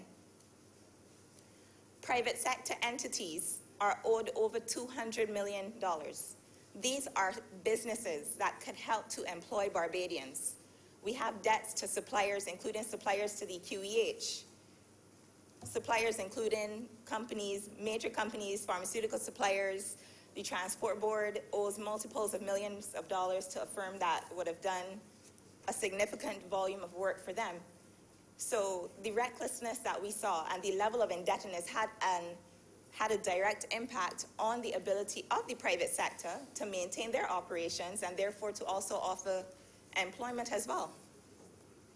In addition to the downgrades, we saw the debt to GDP mushroom from 80% to 175%, to the point that we became we had the third highest debt to GDP in the entire world. In addition to downgrades, we saw zero or negative economic growth every single year, to the point that we were labeled the worst performing growth market in the Western Hemisphere after Haiti. In addition to downgrades, we lived through infrastructural deterioration, institutional decay, the erosion of good governance and public confidence. In addition to downgrades, we saw money printing to the tune of $50 million every single month. When the last administration took the reins of government in 2008, not a single cent of government paper was held by the central bank. Right now, the central bank holds about $2 billion in government paper. And the concept was explained to me this way, and it explained why we saw the drain on foreign reserves that we saw. For every dollar that the central bank supplies government for government financing, 80 cents goes out towards imports. That is like the central bank walking around with a hole in its pockets. So in 2008, when they took the reins of government, there was over 20 weeks of import cover, $1.8 billion in foreign reserves, dwindled down to $400 million on May 24th. What I thought was a really effective part of his presentation, the member for Christchurch West, in his presentation in the other place, he was able to stack the estimates year after year after year to illustrate the impact of the national deficit and the national debt, which is unsustainable. Remember, we handed them a surplus of $300 million. 2008 to 2009, deficit, $670 million. 2009 to 2010, deficit, $814 million. 2010 to 2011, $1.5 billion deficit. 2011 to 2012, $1 billion deficit. 2012, 2013, $990 million deficit. 2015 to 2016, $1.2 billion deficit. 2014 to 2015, $1.4 billion deficit. 2016 to 2017, $1.766 billion deficit. 2016 to 2017, $1.656 billion deficit. And 2017 to 2018, $1.59 billion deficit. So I took pains to go to the lens that I had to explain that we did not get here overnight. The decisions that this young government has had to make are largely decisions that were made for us. We didn't just drop from investment grade to default. There were 23 steps that were taken for us to get us here. What I also thought was quite interesting was that debt restructuring is actually not a novel concept. The Port Authority in 2013 did a debt exchange for bondholders to the tune of $500 million. I'm sure many of you might not know that. Also, some of you might recall that in 2013, the then Minister of Finance and the then Governor of the Central Bank went on a financial roadshow to the United States. And their intention was to get foreign currency bondholders to swap out the value of $250 million in investment that were due to mature in 2021, 2022, to get them to take a longer term of maturity, which was supposed to mature in 2025. So we can acknowledge that that was a feeble attempt by the previous administration to try to restructure their debt, because they, like all of us, would have understood that the writing was on the wall. And unfortunately for them, the international community balked at their offer. I looked at some press clippings from around the time that the international market rejected that bond float. Oppenheimer, which is one of the leading investment firms based in New York City, said that they preferred even Jamaica's bonds to Barbadian bonds at that time, citing lack of confidence, and that was 2013. Forbes, and I quote, $250 million US bond yanked after it was greeted with howls of derision. The same article quoted as saying, referring to our bonds, our securities as dodgy Bajan junk. The writing was on the wall eons ago. They set our economic house on fire and watched it burn, doing nothing. So to act like the Prime Minister, I'm sure this has been the hardest decision that she has had to make. I watched that press conference and I could see that she seemed emotional. This is not a decision that any new government wants to make, but this is what we have inherited, and we have made the commitment to do something about it.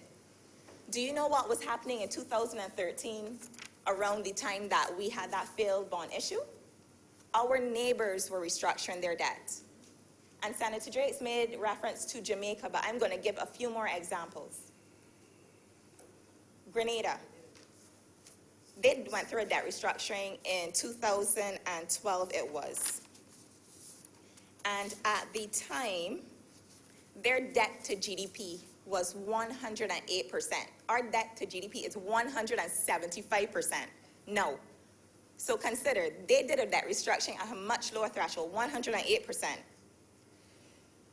They had to do what we are here trying to do, which is to insert the clause into the law, which would allow debt holders to, the collective action clause, which would allow, once the majority of debt holders agree to the terms, to comply. So what we're actually trying to do is nothing novel. It has been done before.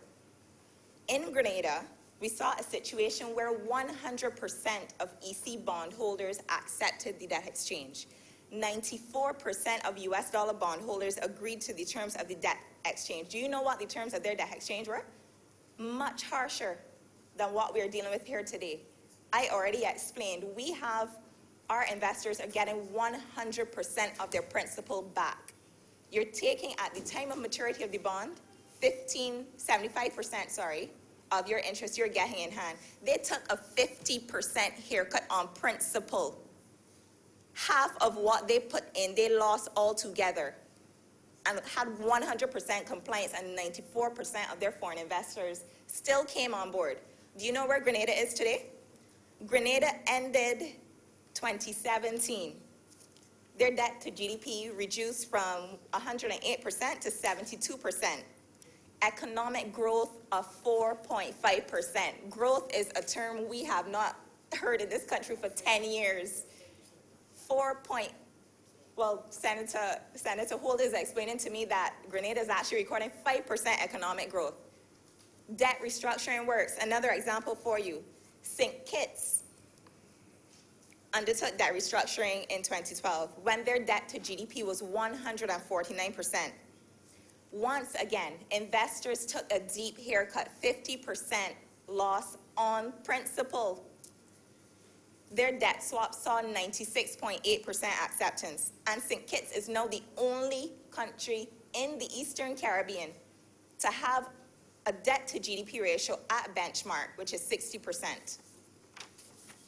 While our neighbors were taking action, our leadership was watching our economic house burn down, kicking the can down the road. So 4 months in, we find ourselves caught between the devil and the deep blue sea. This is not an easy decision to make, but it is one that has to be made. It is a matter of survival of the country. On June 1st, the government announced its intention to unroll the debt restructuring, and the aim really is to preserve the critically low foreign reserves, to reduce government's interest rates, and to place our economic futures on stable footing. Negotiations took 3.5 months, but what many people fail to understand is that the campaign didn't begin when the election was called. This government was working before they were the government. More than 2 years, the economic team was assembled, strategizing, doing their research, doing the necessary things that they needed to do to make sure that a plan was crafted. Once we took the reins of government, that is where we saw the rollout of different measures. As Senator Walcott would have mentioned, the social partners have met about 15 different times. They have had extensive discussions with stakeholders in the social partnership. I must also mention that the Prime Minister, in her mini budget, knowing the tough decisions the pain that was coming, because as you said, there is austerity involved in the program. That is why the program was front-loaded. That is why we ensured that children could go back to UE, so that everyday middle-class people who want their children to make it wouldn't have to look for the tuition fees. That is why the wage increase was implemented across the board for civil servants. That is why pensioners got their increase in pension. A part of the program also that we're not talking about is the fact that $60 million has been ring-fenced for social programs. An additional $30 million has been assigned to, as the Prime Minister called it, the RERE program, retraining, empowering, retooling, and enfranchising.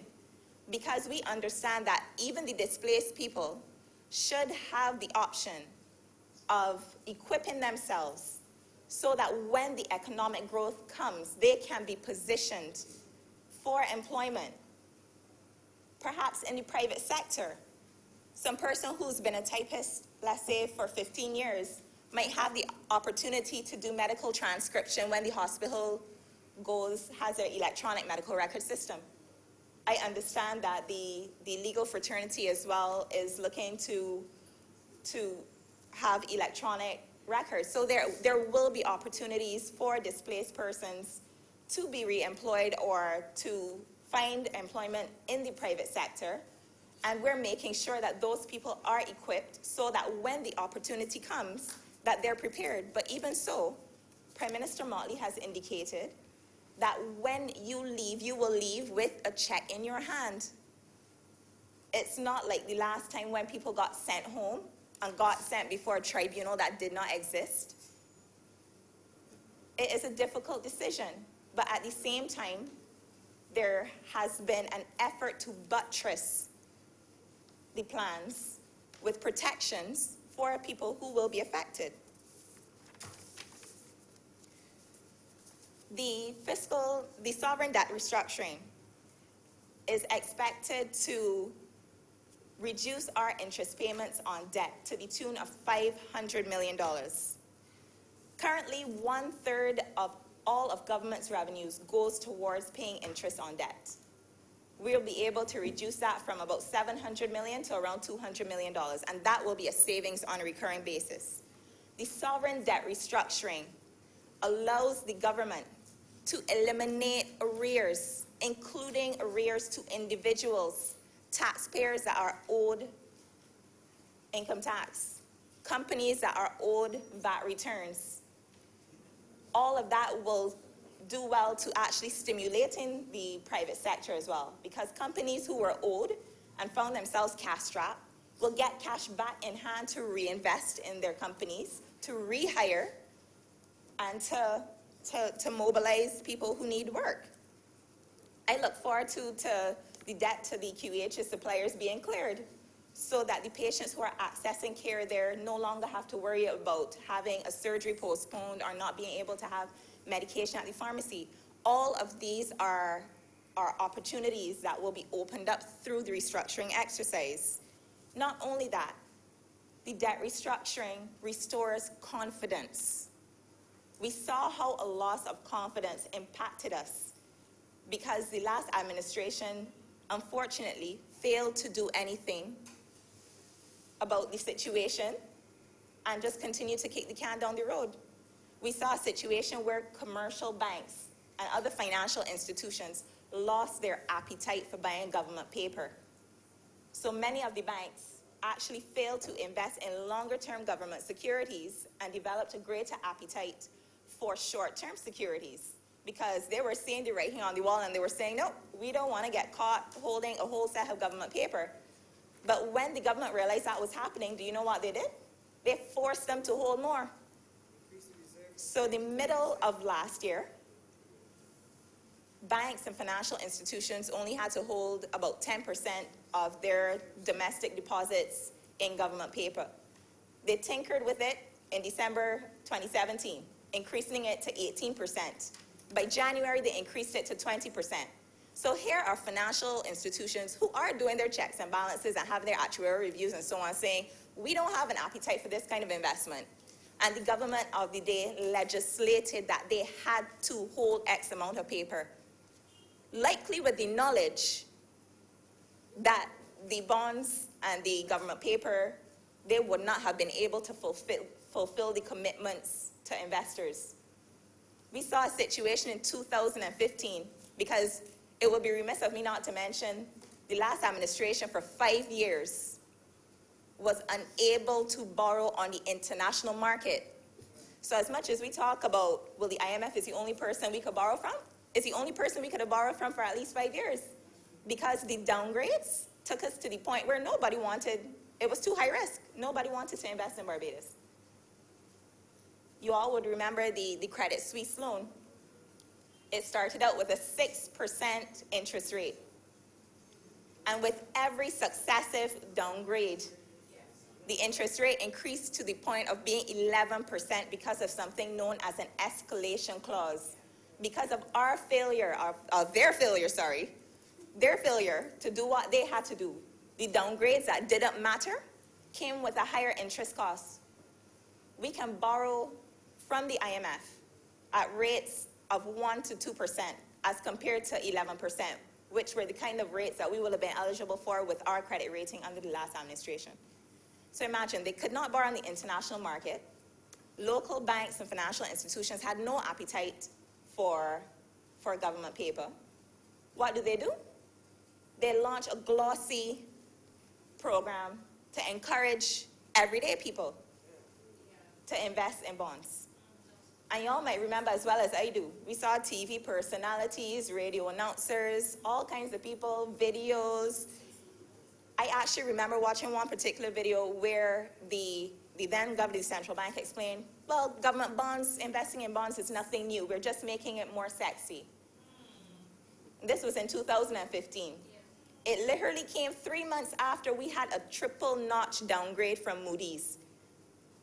They were actually encouraging people to invest in junk, knowingly. Credit ratings matter.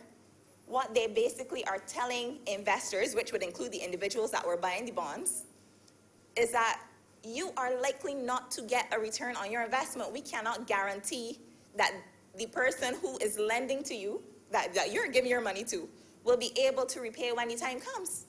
But that's not the information that was put out to the public. Come buy bonds. The banks ain't giving you nothing.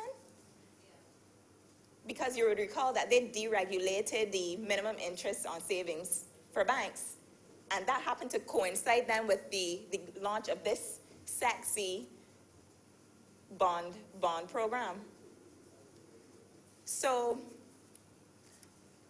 the reality is that a lot of factors were at play. I think a lot of people, because traditionally bonds have been secure, so you can't blame people for wanting to make the investment, particularly at a time where they know that their savings accounts aren't generating the kind of interest that they would hope. But that is why this government made the point of ensuring that people who invested in that kind of government security were spared from the rigors of the debt exchange and the debt restructuring. The issue with the pensioners is actually a constitutional issue. Well, In particular, there were 1,700 pensioners who were affected during the debt exchange. And I follow the Prime Minister very closely. I watch everything that she says. I make sure I listen to everything. And she had explained during a branch meeting at St. Christopher's School, obviously that was not a national thing, but I saw it on YouTube. And she said it was a constitutional issue. So I'm going to read it. She basically was explaining that the law could not discriminate. The pensioners who were affected had invested in debentures, T-bills, and instruments that typically commercial entities would have invested in. And she was not in a position where she could separate them from the other investors. So the section of the Constitution is section 23(1)(a), which says that no law shall make provision, any provision that is discriminatory, either in itself or in its effect. And then section 23(2) says, in this section, the expression discriminatory means affording different treatment to persons attributable wholly to or respective of descriptions by race, place of origin, political opinions, color, creed, and so on.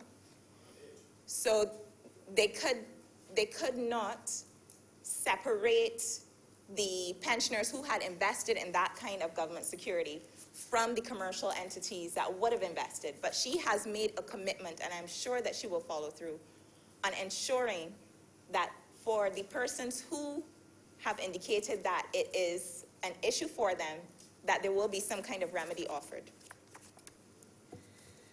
So I am heartened to a certain extent that for the most part, those persons who were affected and the institutions who have been affected recognize the importance of what this government has to accomplish by having this legislation in place and having this debt restructuring in place. As I said earlier, we're caught between the devil and the deep blue sea. It really is an impossible choice. So we heard that of the eligible creditors, 99% have accepted, 99% of the individuals have accepted the government's offer so far, and 100% of financial institutions. So the banks, the insurance companies, and so on have wholeheartedly come on. And I see that as an endorsement for the policy and an endorsement in terms of their confidence in what they believe that the administration can accomplish in having the BERT program in place. So today we are voting for a number of things. We're voting to fix the fiscal. We're voting to be unshackled from unsustainable debt. We're voting to exchange debt for growth. And we are voting to preserve the cherished peg. Most importantly, we are voting for the future of our country. Mr. President, I'm obliged.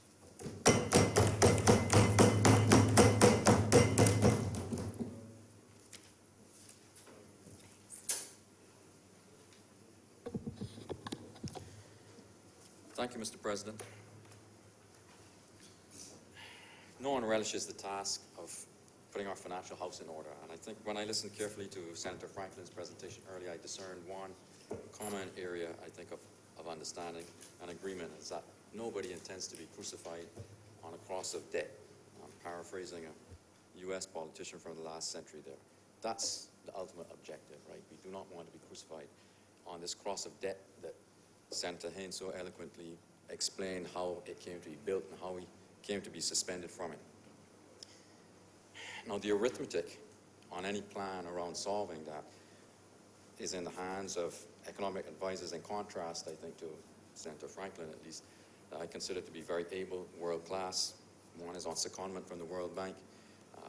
I'm not quite sure who has not proved himself in Senator Franklin's eyes, but the other is a successful and world-renowned economist who has written books on restructuring and debt, the very problems that we're dealing with right here.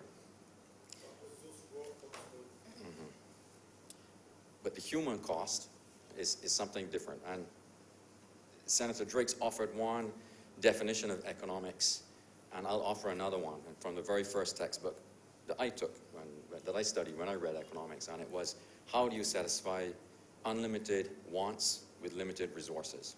That is the fundamental problem that we're facing here. We really put the calculus for that in the hands of our elected officials in the other place. We rely on their expertise, their knowledge of the country, of their constituents, who can bear the load, who can't bear the load, how do you protect the most vulnerable, how do you define who is the most vulnerable. That part really rests with them, but because it's an art, we're going to have a lot of second guessing. And I actually think that second guessing is no bad thing. I think many of the comments that Senator Drake's and that Senator Franklin raised talk to scrutiny of the process before us. I don't think anyone would disagree that that is a good thing. I do expect that the government is going to pay a short-term political price for many of the reasons that Senator Drake's laid out. The choices are, none of them are particularly palatable. The road ahead is a tough one. But in the long term, or even the medium term, be it the 4 years that Senator Franklin thinks that there's a scheme, an electoral scheme behind it, or be it maybe, dare we say, 2 to 3 years, I do expect that history will look back kindly on what is going on right now. But I don't expect the process of getting there to be an easy one. I think it's fair to say that we could just have stayed on the same path that we were on, continue printing money. But I think everybody knows where that would have ended up. You know, that would have been catastrophic. Senator Drake's raised the point, I think maybe one other senator also talked about Jamaica. I really think Jamaica is getting a bit of a bad rap in here. Jamaica is actually the best performing economy in the Caribbean right now with the help of that EFF that you mentioned. It has legacy issues, but it went through an IMF program. It holds the extended fund facility. And if you look at the numbers, it's the best performed. Perhaps a close second is Grenada, but certainly Jamaica is doing well. Thank you for nodding in the affirmative. I think when I say that it would have been the end of the country as we know it, what I'm referring to is what I grew up with, and I think what everybody here, especially senators like Senator Moore, fully appreciate, that there is a Barbados model. I have a friend of mine who refers to that model as Sweden in the Caribbean. And I think we get a sense of what he's trying to convey there. A tolerant, pragmatic society that protects, through social welfare, its population. And a lot of the reason we've been able to enjoy that for so many years is the social partnership. And that's why I single out Senator Moore, but I should add in Senator Franklin as well. Trade unionists know when you sit down in these 15 meetings, or however many it was, that you don't walk away particularly happy. That's the nature of compromise. You can't get 100% of what you want, but what you do walk away with is an understanding of what your neighbor is going through, maybe that he is carrying a load also. And you leave that table not with everything that you wanted, but at least knowing that you live in a tolerant society where you do understand to some degree what the other one is going through, and you don't live in a place that has suffered some of the serious social fractures that we've seen elsewhere in the Caribbean. And there, I would say Jamaica is a decent example, especially historically.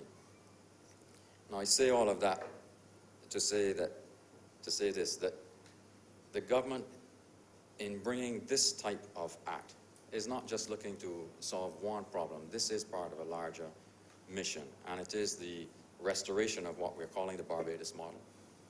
The honoring, I would say, of the social partnership as something we'd like to get back to put back on its feet, something that has worked for us, something that Barbadians, I think, expect and appreciate. And to my mind, there is a coherence of strategy and policy around this bill as it ties into several other things that I'll touch on that really speaks to that. And there's a coherence, too, that links back to the election result on the 24th of May. I think many people went to the polls that day with the fear that the Barbados they knew, the model that they knew, the social partnership that they knew was actually disintegrating before their very eyes. I know I went to the polls thinking that. You could just see it in the numbers, you could see it in the infrastructure, you could see it in some of the things that the central bank was saying, this manic marketing of government paper, when clearly you should not be using words like it's guaranteed, it's rock solid, and so on. I think that is something that we all should regret. And I had a conversation with Senator Maynard over lunch where we were talking about this. Wouldn't it be a good thing if we could somehow put in place some sort of guarantee to avoid that sort of behavior in the future? I don't know what it is at the moment. I think one of the solutions we touched on was giving the central bank greater independence, and I don't think that would be a bad thing. I want to touch on a couple of examples of why I'm arguing that there is a coherence of strategy. It's not just about the debt. There is a broader plan to protect the vulnerable. And it's been referred to a couple of times now. For example, in the mini budget, the pensions increase. That cost $18 million. And it wasn't universally welcomed, notably for the reasons that Senator Drake's outlined. If we are in such a hole, how can we do this money? And you added, Senator Drake's, that the last actuarial review was in 2014. How can we base it on that? Well, I'd say a couple of things. The first is that you look at that pension increase now in light of what has come, and it actually looks prescient, and it does look like a measure designed to protect the vulnerable. And the second point on the actuarial review in 2014, demographic change, and it's something I've had some contact with in the past, is the most predictable set of statistics that a government can have the pleasure to deal with. Things do not change radically in 4 years. There are changes at the margins, but you know what the trend will be. That is a certainty. So I would not hold the government's feet to the fire over that one. Now, the second point is really to do with the layoffs. And again, I'm tying this into the coherence that I see in the government policy. Now, we can make fun of the name of the program. We can say we don't know the details, we don't understand how these people who are going to be dislocated, how they're going to be reintegrated to the economy. But the fact remains, that is a program, that retooling, empowerment, retraining, and enfranchisement program, that is worth $120 million over 4 years. That's a substantial amount of money. And again, I think this does point to the government's concern that it's not just about what's been described, in my view, incorrectly as an austerity program. It is about protecting the vulnerable while the country is put back on its feet. I spend a moment, I think Senator Haynes covered this brilliantly, but I would spend a moment just to remind us how we got here without going into blow-by-blow detail. I'll just make it in 3 points. Every year since 2008, on average, a budget deficit of 7.5% was run, year in, year out, never positive. Over that same period, over $2 billion of government paper was issued to fill the hole. $2 billion, BN. And the result is, at the end of a decade, that our debt to GDP ratio, some people have different figures. The one I have is 157%, and the one I heard from Senator Haynes was larger. But either way, it's a large, large number. Now, I remind the House of that because there have been criticisms that have been made, several were made here by the opposition senators, around the approach, around the speed at which an agreement was reached, around some of the detail. I think there are 4 basic points.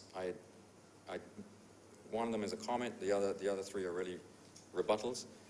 The first one, in terms of approach, I have seen some commentators suggest, this could have been done a different way. Indeed, Senator Franklin said it wasn't necessary at all, and that chimes in, resonates with one commentator I read on social media who has suggested that you could have found the efficiencies in government operations. You could have saved the money there. You could have collected the VAT. But we're talking about $500 million in expenditure cuts. I don't believe you could have made those efficiencies, and I don't believe $35 million, that's the figure I heard you quote, in VAT receipts would have filled the gap. Another proposal was, well, why don't we do some sort of debt-to-equity swap? Government debt is not a securitized instrument. All that means is there's nothing backing it but trust. Why didn't we offer bondholders some asset that the government already has? It might be shares in a state-owned enterprise. It might be land. It might be anything that is a hard asset. I actually have some sympathy with that view, but whether it's that suggestion or the more, in my opinion, fantastical one of finding all these efficiencies in government operations. I think one factor that's being ignored is the criticality of time. We're asking the question, why rush? Well, there is a criticality of time here.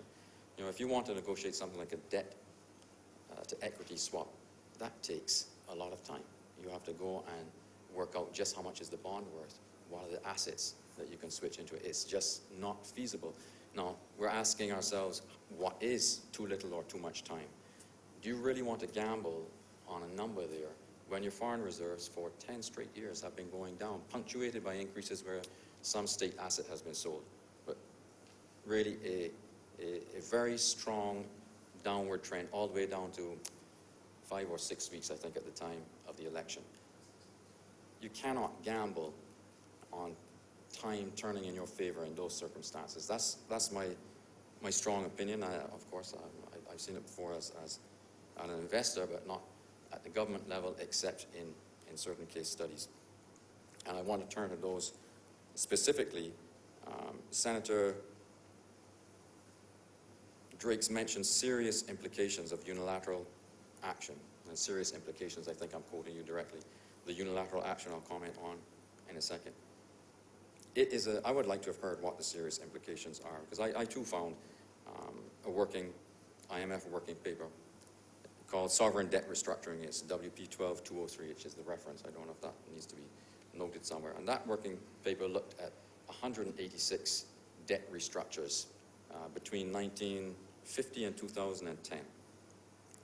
What it found was that countries were able to return to credit markets within 2 years of the restructuring program being completed. For those 2 years, they did have to pay a premium in terms of the spread, the yield that they offered. But on average, it was only 2 years. To my mind, those implications are far less serious than what we've been through and are a tolerable price to pay. There's some detail around those numbers, but that detail really refers to how fair was the restructure, what was the overall context. And I think in our case, the context for the action is strong because we're looking to return to a state in which we're not considered the clowns of the debt world, that we're a credible country run by credible people, pragmatic people, and that has been our history, I think, in this country. The third point on that same why so fast, again, Senator Drake's referred to agreement by force. This is a reference to the collective action clause that's in the bill today. That is one way of looking at an agreement by force. What's been shown historically, however, is that in countries, especially Argentina is probably the poster child for this, countries that have defaulted, that are even serial defaulters, that the creditors have learned how to play the system, that they will have a single holdout, and this is, the economists know this as the free rider problem, a single holdout who will attempt to profit and get better terms than are currently available on the table. And in holding out, they drive the debtor closer and closer to a position where their economic situation becomes more and more critical and they have to agree these terms. Now, that collective action clause, I would say the other way of looking at this, and this is how it's become perceived by creditors, is it is actually an additional layer of protection for a bond, because the debtors will look at that and realize that if it's a high-yield bond, that is one that's at risk of defaulting, that it is unlikely there's going to be an excessive delay in reaching an agreement on the restructuring. That has been the experience of places like Argentina, where they return to markets, I think, 12 or 13 years after their last default, and they are still in litigation with at least one bondholder over all that time. It could have been a lot faster for them and probably better for the country if one of these clauses had actually been in place.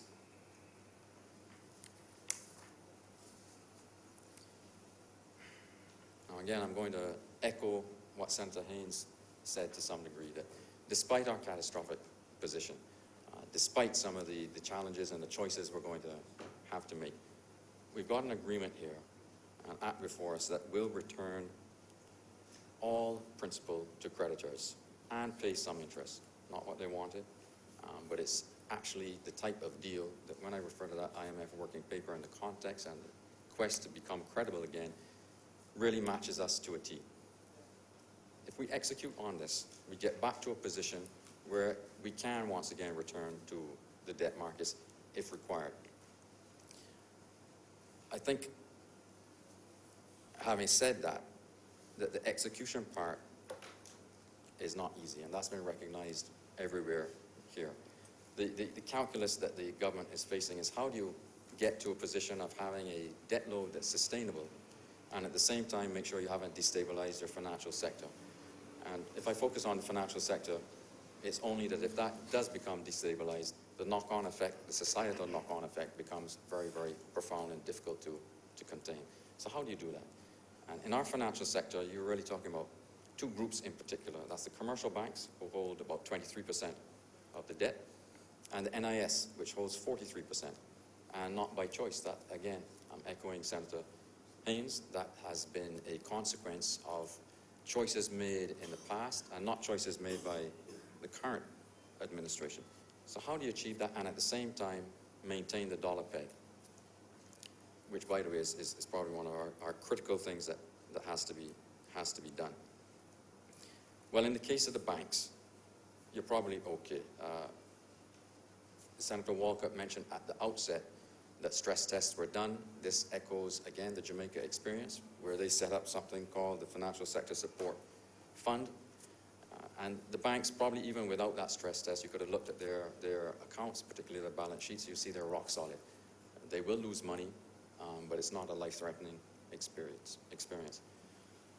But in terms of the NIS, if I talk about honoring the social partnership and the Barbados model, the NIS is critical to that. In terms of the NIS, which is the glue behind the social partnership, a 43% exposure, that is a lot of money, and that is a very serious potential threat.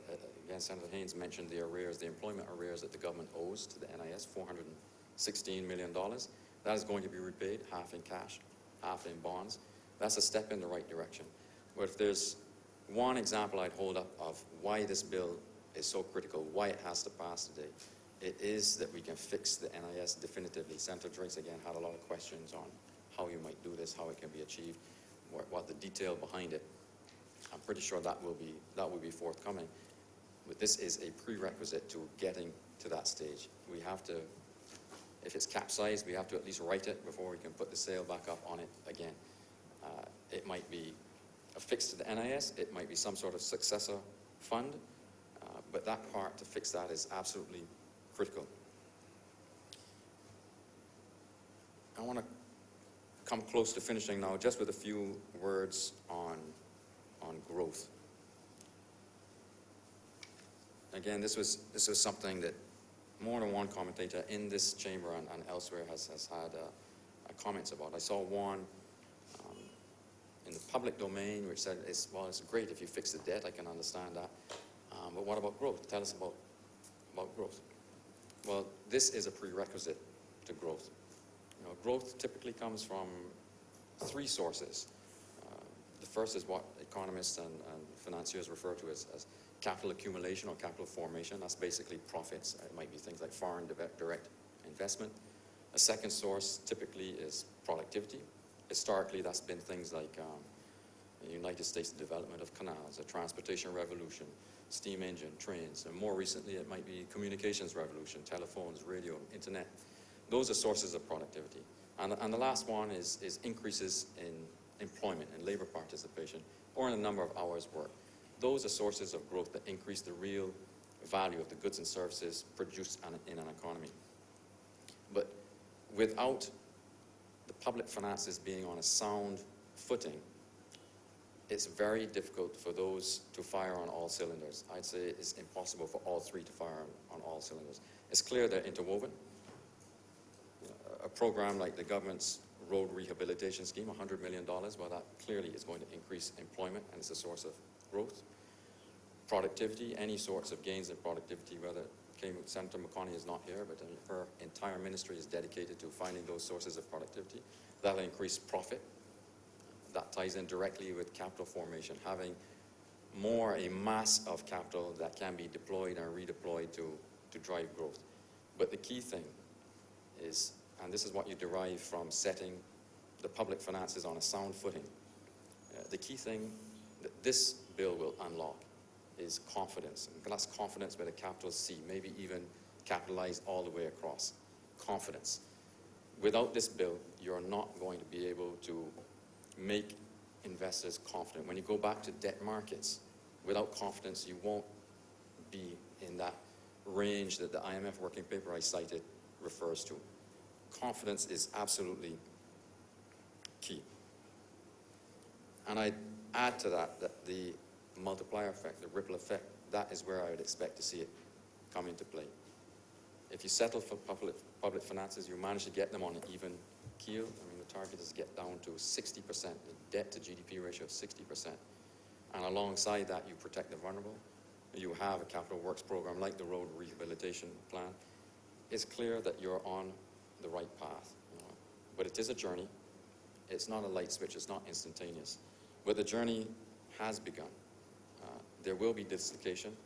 I don't think anybody can deny that. And I thought some of the points that Senator Franklin in particular raised were really important. It's easy at this level just to talk in broad terms, but when you know somebody who's, I think over lunch or maybe been just before we adjourned, you were talking about a lady who was 61, lost her job. What's she going to do? That's, I see, the purpose of this chamber to some degree. Bring these individual cases, make the representations. Again, Senator Haynes referred to that pensioner in the paper. I thought the press played a commendable role in drawing our attention to that example. And I believe that the government and the Prime Minister will make good on their word and address those issues and do their best to protect the vulnerable as we move forward. It's not an easy path. I'm convinced it is the right one. I think the government is intent on protecting and restoring the Barbados model, honoring the social partnership, and I do commend the act to the House. I'm obliged to you.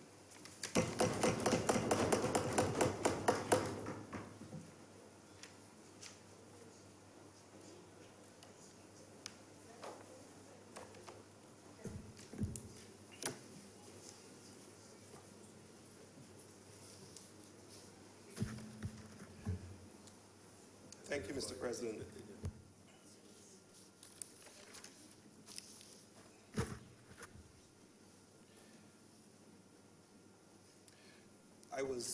I was hoping for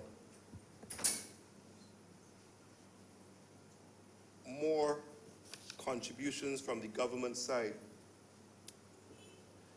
because the bill that is presented is one which I really want to support. I think Senator Haynes did an excellent job of laying out the government's position, and I think this Senate is quite aware of my position with regard to government policy. I have also listened to Senator Adams with regard to the macro perspective, and Senator Franklin with regard to the reality as he would view it in terms of perception and what the individual may have come to believe.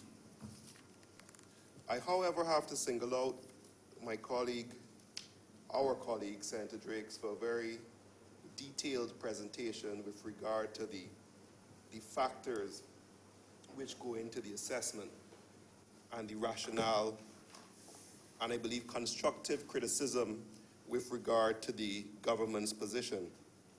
For my part, in looking at the legislation, I would like to offer some suggestions again to the government as to how to facilitate the process that they're seeking, and to perhaps offer a conduit for the Honourable Prime Minister, who expressed the intention to look at the situation regarding the pensioners. And I was quite interested to hear Senator Haynes' explanation for the reason why that was giving the government some difficulty with regard to its implementation. hopefully at the end of my short presentation this afternoon, we can find a way forward, but I must say that I have some reservation with regard to how the procedure has reached to this stage. And currently I am battling with regard to recognizing and supporting the objectives of government, but still highlighting areas of concern and determining whether those areas are of a size which would make that support difficult. So when we start by examining the purpose of the legislation, we see that the purpose as set out by the Leader of Government Business, Senator Walcott, is to facilitate the restructuring of the instruments, the various government paper. Now, contrary to what was asserted by Senator Franklin, this is not any breach of any constitutional rights. If it's based on agreement, parties can agree to change their contractual position. So if you agree to do something and no one has compelled you, although that was hinted, I don't think that was the case, you can change your contractual rights and you can say, instead of getting, are you raising on a point? I'm point of order, or rather point of elucidation. I said there are, if you had 99% of the people agreeing, then that 1% that does not agree, you're breaching his rights. That's the point I was making. So if everybody but one, so if everybody don't agree, and you cannot say in legislation that if everybody agrees, I mean if 75% agrees, then everybody agrees. That is the point I was making.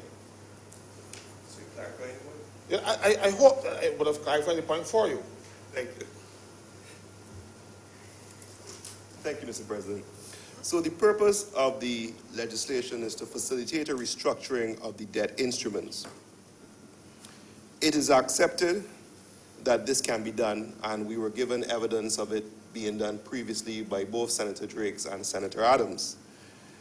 And the perspective I would like to lend to the government is that this also happens in rescue mechanisms when you start to talk about issues of insolvency and restructuring. Creditors can consent, and you actually have situations where persons dissent, but the court makes a determination based on the numbers. Maybe there is a parallel. So when we look at the purpose, it is also expressly stated, however, that in executing this purpose, there will be an equitable treatment among instrument holders. So the aim itself is very lofty, and I think there is no doubt that we recognize the need. But the area that continues to give me pause is the category in relation to the pensioners. Now, firstly, to even qualify as a pensioner, you must be of pensionable age and receiving a pension benefit. So, as simple as that sounds, it means that there are a category of persons who will be of pensionable age and not receiving pension benefits.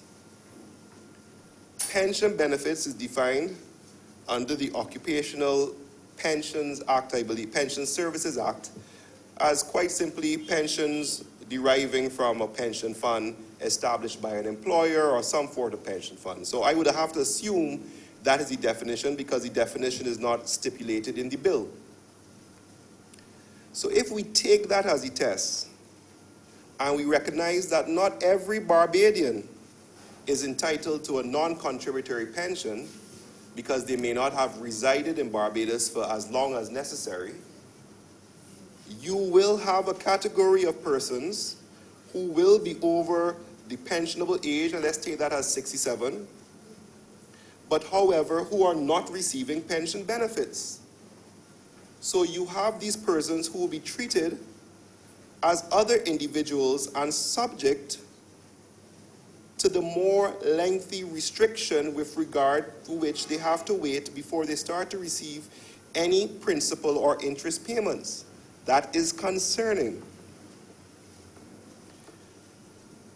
Secondly, when there is discussion with regard to equity, we need to understand whether everyone being treated equal will result in an equitable situation. There's a distinction. The pensioners who will not have access to their monies, even though it's for a shorter period, are persons who, unfortunately, due to their age, need the money more than ever. So if we look at the stats with regard to Barbados, where we see, according, Mr. President, and I'm referring to the World Bank figures 2016, the average life expectancy is in the range of 76 years. Pensionable age is currently just the average I have here, sir. Yes, sir. But I've cited the source, so it could be verified or broken down accordingly. And the pensionable age is 67 years or older. By these persons being restricted during this period, and we all recognize the need for more access to health care as we age, the impact, even though quote-unquote equal, may not necessarily be equitable. Because while an organization or a young, vibrant, robust senator, like Senator Springer, can absorb the impact over a certain number of years, an older person who is in need of the money may not be so fortunate. So when I heard the Prime Minister mention on Sunday that it was giving her pause, I was comforted. And it showed that the consideration was there with regard to this scenario. So I thought that if we look at what was done, there may be avenues as to how to address this problem. Firstly, and please forgive me, when it comes to the mathematics, I've had to get some assistance.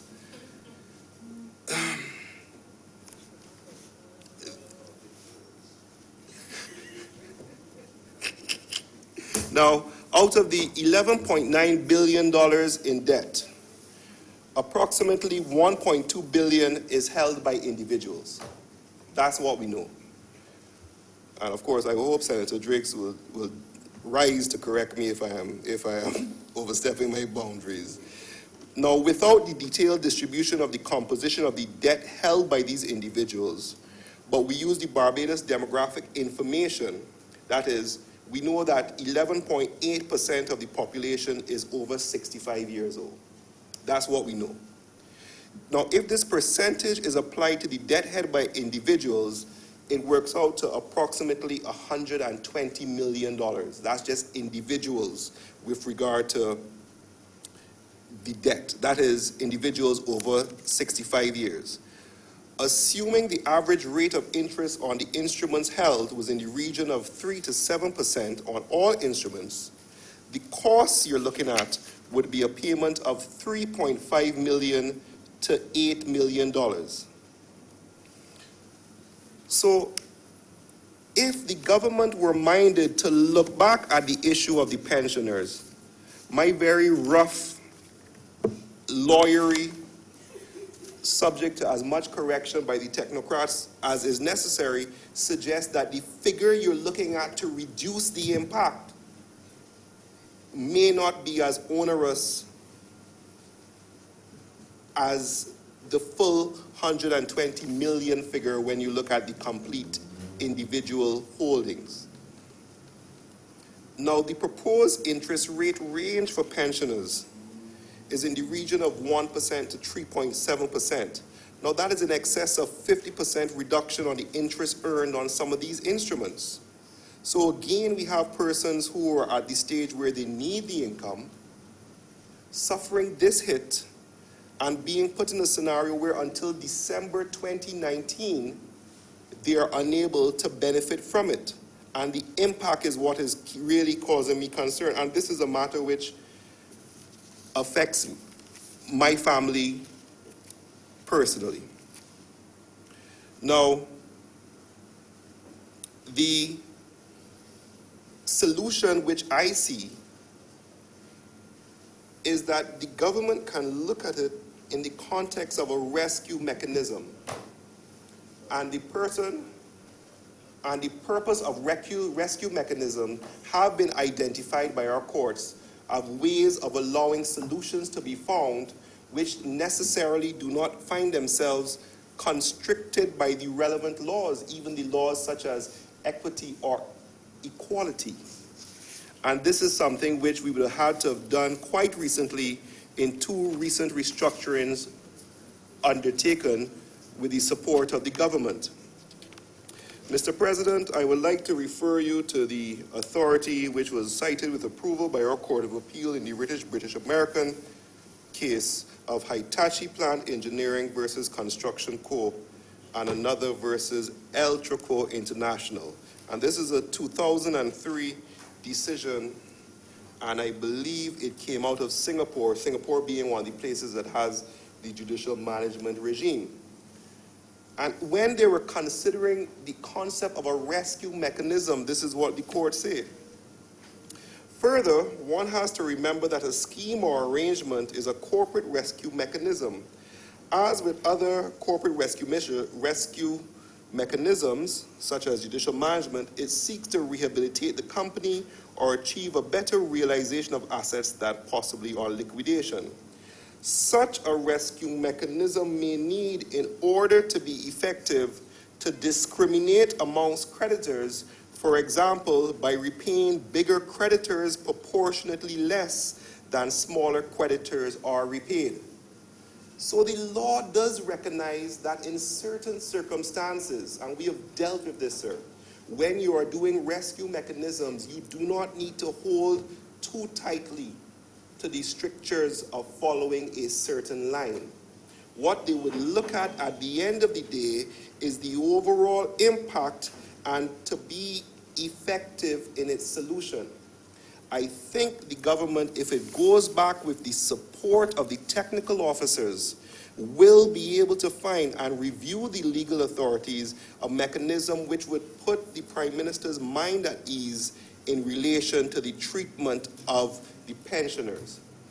Now, even if the hurdle is Section 23 of the Constitution, a quick read does not speak or make any reference to discrimination in relation to age.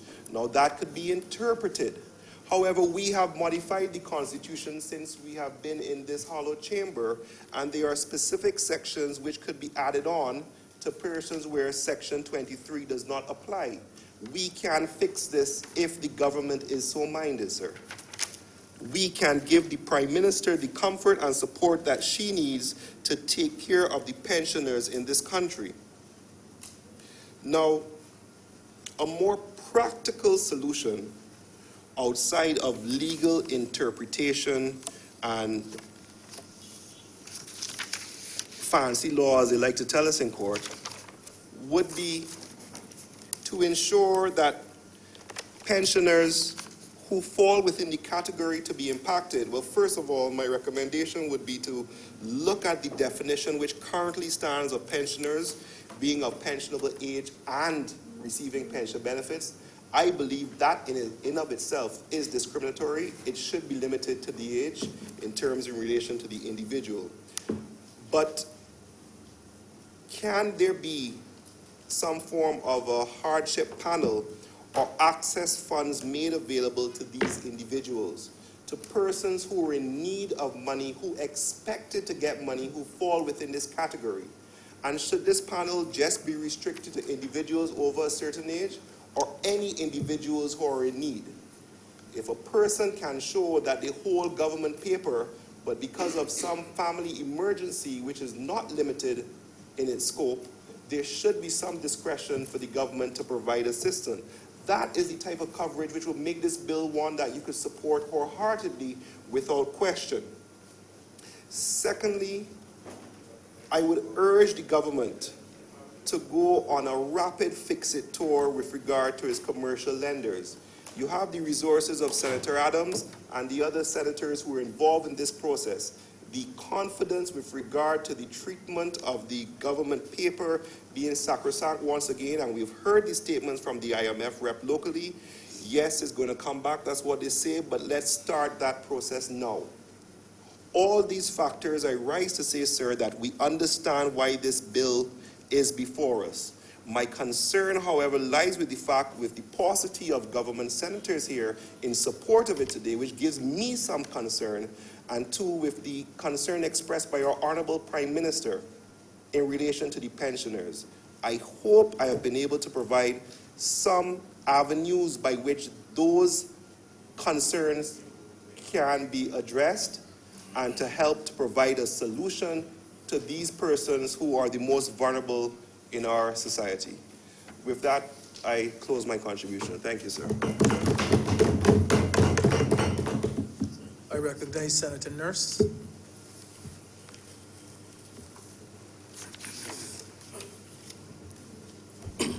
Mr. Deputy President, I just rise to make a few brief comments.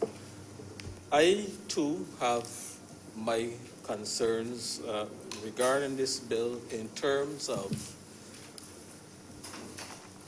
the ability of, or the right to be able to legislate that once a particular percentage of bondholders agree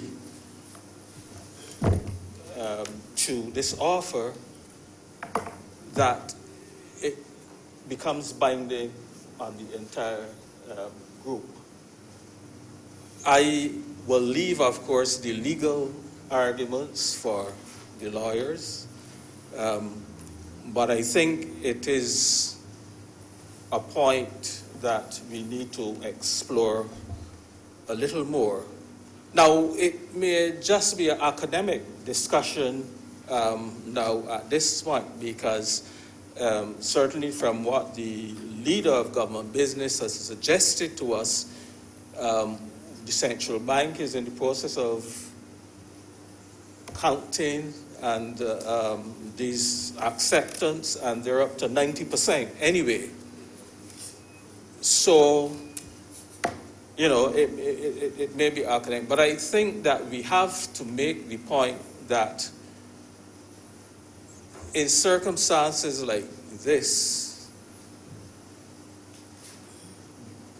one has a right to be able to negotiate.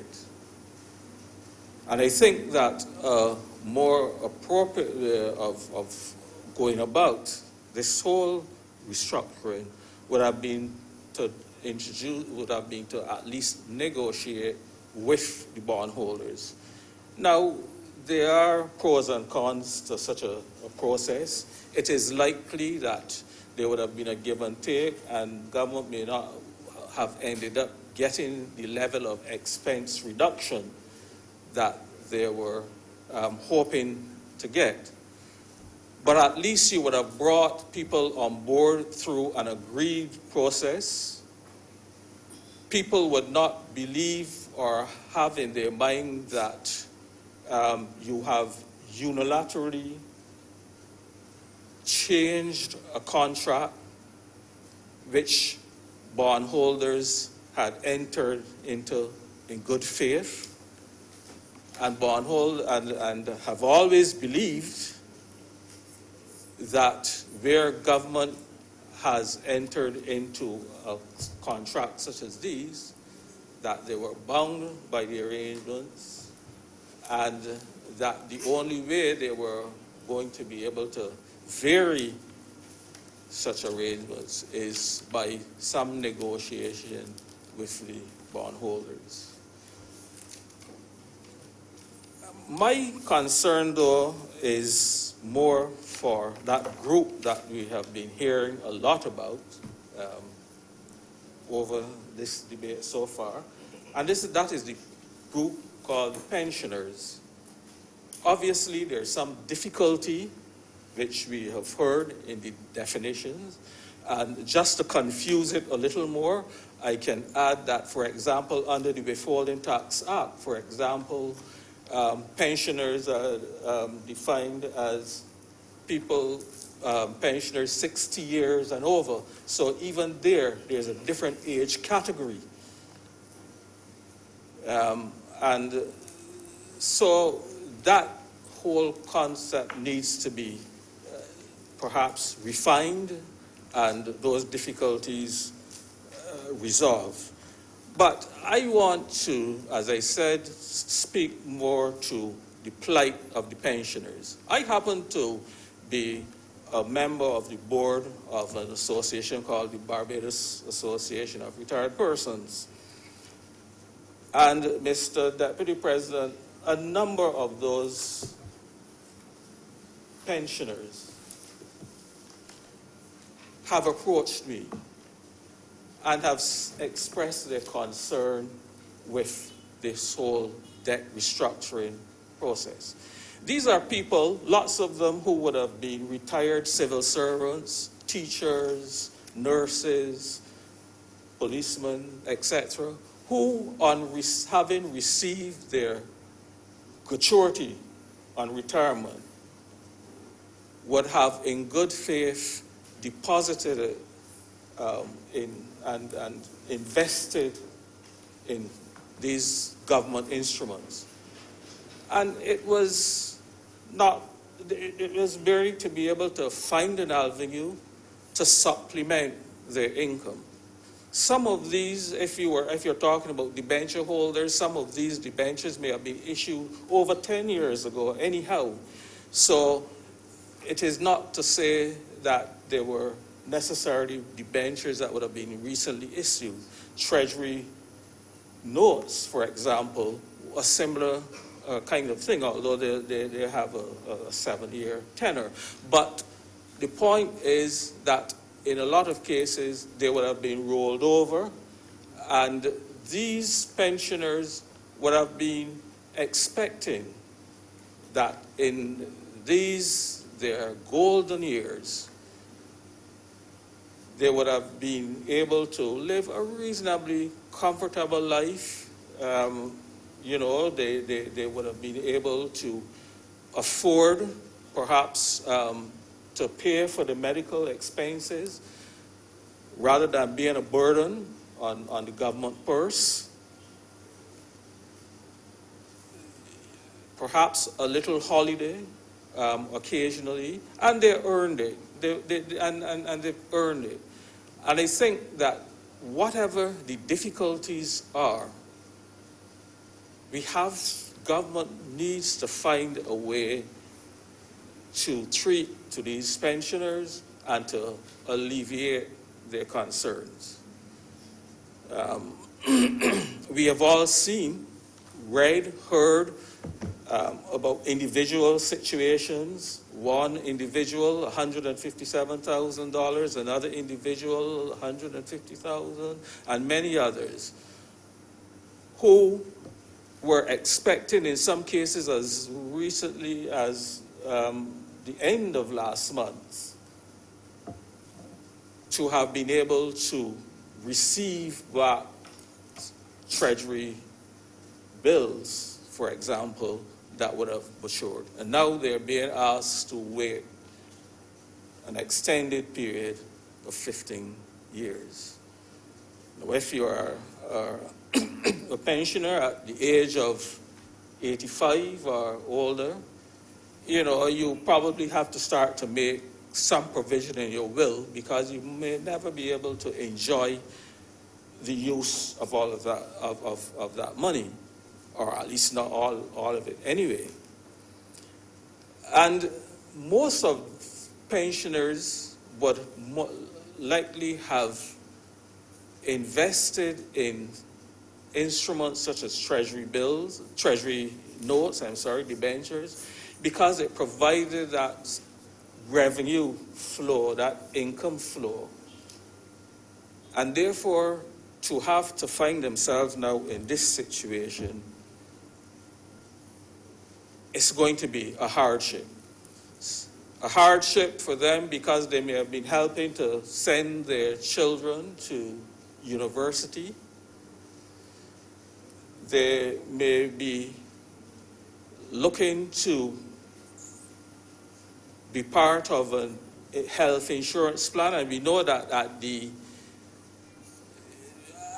age of over 60s, let's say, going forward, those are the years when you most need to have some level of health insurance. Many of them, for example, I can tell you, because the Barbados Association of Retired Persons recently, earlier this year, re-established a new health insurance fund.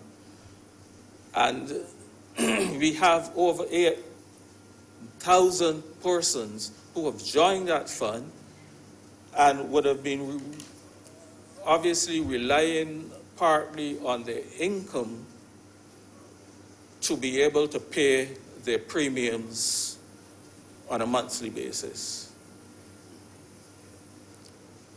So the question is, with this new restructuring, there are going to be cash flow difficulties for those pensioners.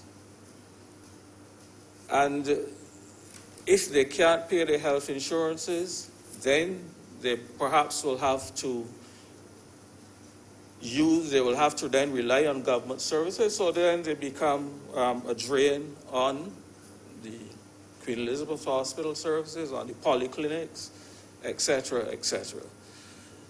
So I think somewhere along the line, I want to suggest to government that they need to have some ease for these pensioners.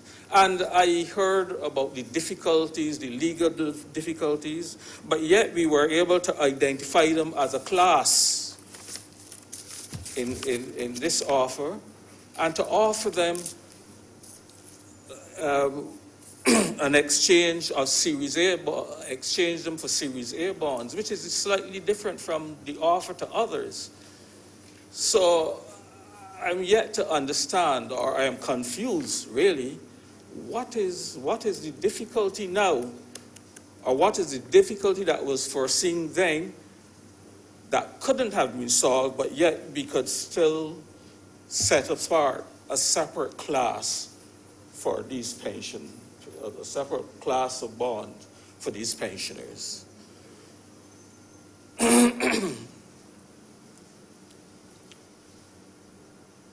There were little or no other investment options for these pensioners, and so the government bonds, the government paper, was perhaps the only option.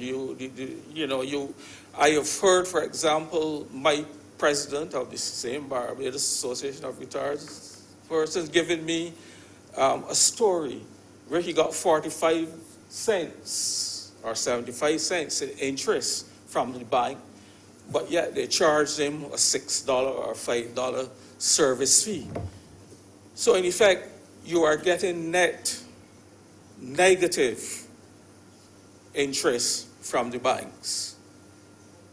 And therefore, the investment in government paper was a very attractive option. And it has nothing to do with, I saw one of the contributors to the press, the weekly contributors to the press, suggesting that pensioners were perhaps not these exact words, but a little greedy, because they wanted to get 7% and so on. But this, if you think about it, we have an inactive securities exchange in Barbados. We have the difficulty, as I mentioned earlier, of the banks. And so what other opportunities, pray tell, would have been available to these pensioners? Now, pensioners also will suffer from all the other taxes and burdens that have already been implemented by government. Taxes on water, taxes on fuel, and all the other things, they will also be part of, and therefore, it seems to me, their burden is perhaps disproportionate to what the others persons are being asked to bear. Because of their age, of course, they're going to be unable to recover. You can't go back out. It's after you reach 40 these days, it's really difficult to get back in a job market. But thinking seriously about people over 60, there's a little chance of them recovering and to recoup. I can understand the younger persons who will have an opportunity because they're still in the workforce, and hopefully from time to time they will have income increases and so on, who will be able to recoup their losses and to be able to recover from any cash flow difficulties which will result from having to accept these issues. The other thing that is concerning is, of course, that while we say, and this is what, again, some of those pensioners have been reporting back to me, is that we really had no choice. You know, it was, and in a lot of cases, they saw it as a take it or leave it, because the actual offer said, listen, if you don't accept this offer, we are going to put you in some escrow account or something like that, and we can't tell you when we will be able to pay you your money. And so I am not surprised that at the end of the day, you have such a significant portion of overall debt holders agreeing to accept.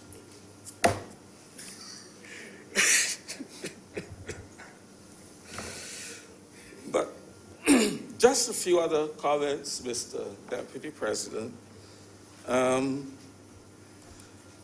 think we are yet to hear, and it is vitally important that we have a discussion or that we hear from government how they are proposing to grow this economy. What are the measures that they are going to use? It still seems to me that we are placing too much emphasis on the hospitality, the tourism industry. And I'm hearing some vague things about the blue economy, et cetera, but I haven't heard articulated up to now what we are expecting in terms of expanding the economy as we go forward. If government is not serious about this, if very serious discussion and action does not take place, I rather suspect that in another few years we are going to be back here discussing a second restructuring program. We've seen it in Belize, for example, where initially the Belize government did not take the debt holders on board. They did not have a discussion with them. And granted, the Belize situation was not in the context of an IMF's agreed program. But the point is that a few years after the initial restructuring, Belize had to do a second restructure and then a third restructuring process in 2016, 2017. And a large part of the reason that has been identified, and I think generally agreed among all the persons who have discussed the Belize situation, is that while they did the restructuring, they did not have the well-articulated growth strategy which was necessary for that process to work. And so, as a general throughout the government, I hope that we will be back here very soon to have a serious discussion on that part of the program which deals with expanding the economy and growth. And not so much bothered about the expenditure, that is straightforward. You know, you've already heard the first wave of layoffs is coming. We don't know what will happen in another wave. But, and that is more understandable, that is more predictable, but we need to have that discussion. It is time that we look to expand our economy and not hinge it so much on tourism and the offshore sector, which is continuing, of course, to dwindle. And I very much believe that there is not a lot of hope for any great recovery in that sector because of all of the various laws, all of the various requirements by the G7 and the OECD countries and the international organizations that have been bringing pressure to bear on small economies like Barbados who have dared to get involved in the offshore sector. And there seems to be attempts to shut that sector down. And so we have to look to see what other areas of economic activity that we can genuinely get involved in to grow this economy. I just mentioned Belize, but other countries in CARICOM have also gone through the process, and I would just suggest that we take whatever we can and whatever we can take away from the mistakes that have been made in those countries, in those CARICOM countries that have been involved in this restructuring process, so that going forward, we don't make these same mistakes and find that in a few years' time, this whole program is a failure. We are back into an IMF program. We are back into that restructuring, and on it goes. And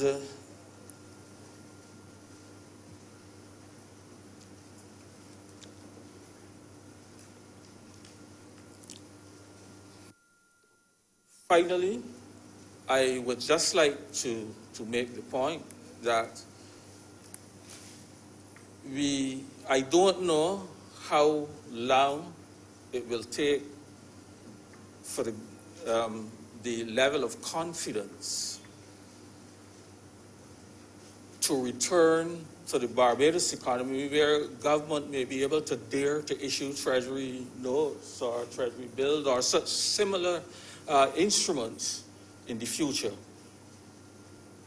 And therefore, we have to be careful with that other component of our debt, mainly the external component. We haven't heard what is happening there as yet. There have been hints that there are negotiations, yet I'm hearing from the debt holders, that they haven't really had any serious negotiation with government up to this point. So we don't know where we are. And that foreign investment flow is always necessary because that has the foreign currency component, which is very important for the buildup of our foreign reserves. And I would just hope that government would be very cautious in negotiating with these external creditors so that we at least limit our credibility in the international financial markets as we go forward. And with those few words, Mr. Deputy President, I'm obliged to you. Thank you, Senator Nurse, for your contribution. I recognize Senator Tate. Thank you, Mr. Deputy President. Sir, this afternoon I am heartened by the contributions made by the other senators. It has allowed for a certain elucidation on aspects of the bill. When Senator Drake spoke, I was terrified.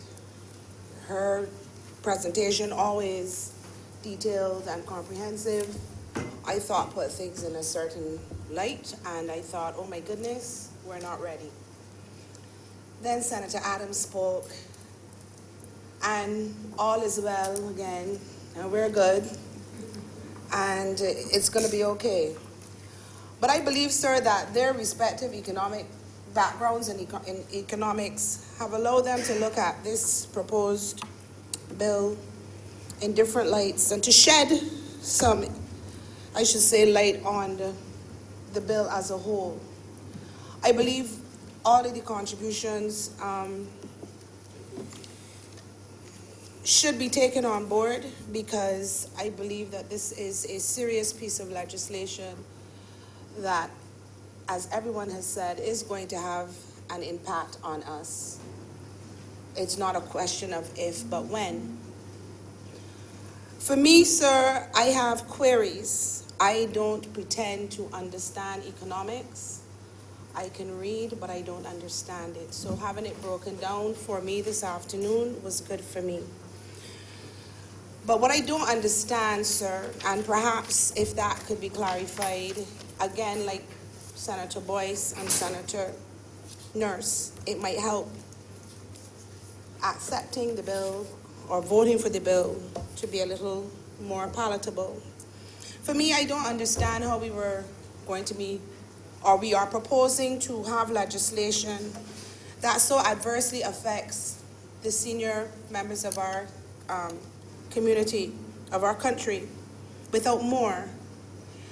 There has to be something fundamentally wrong with adding 15 years on to an instrument for somebody who is 85 or 65. That confuses me.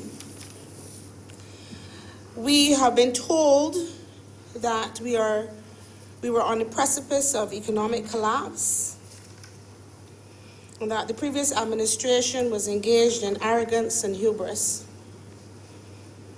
But we have a caring government now who, if I listen to Senator Nurse and what you're seeing in the media, imposed this legislation, or proposed to impose this legislation without engaging the debt holders in a meaningful way.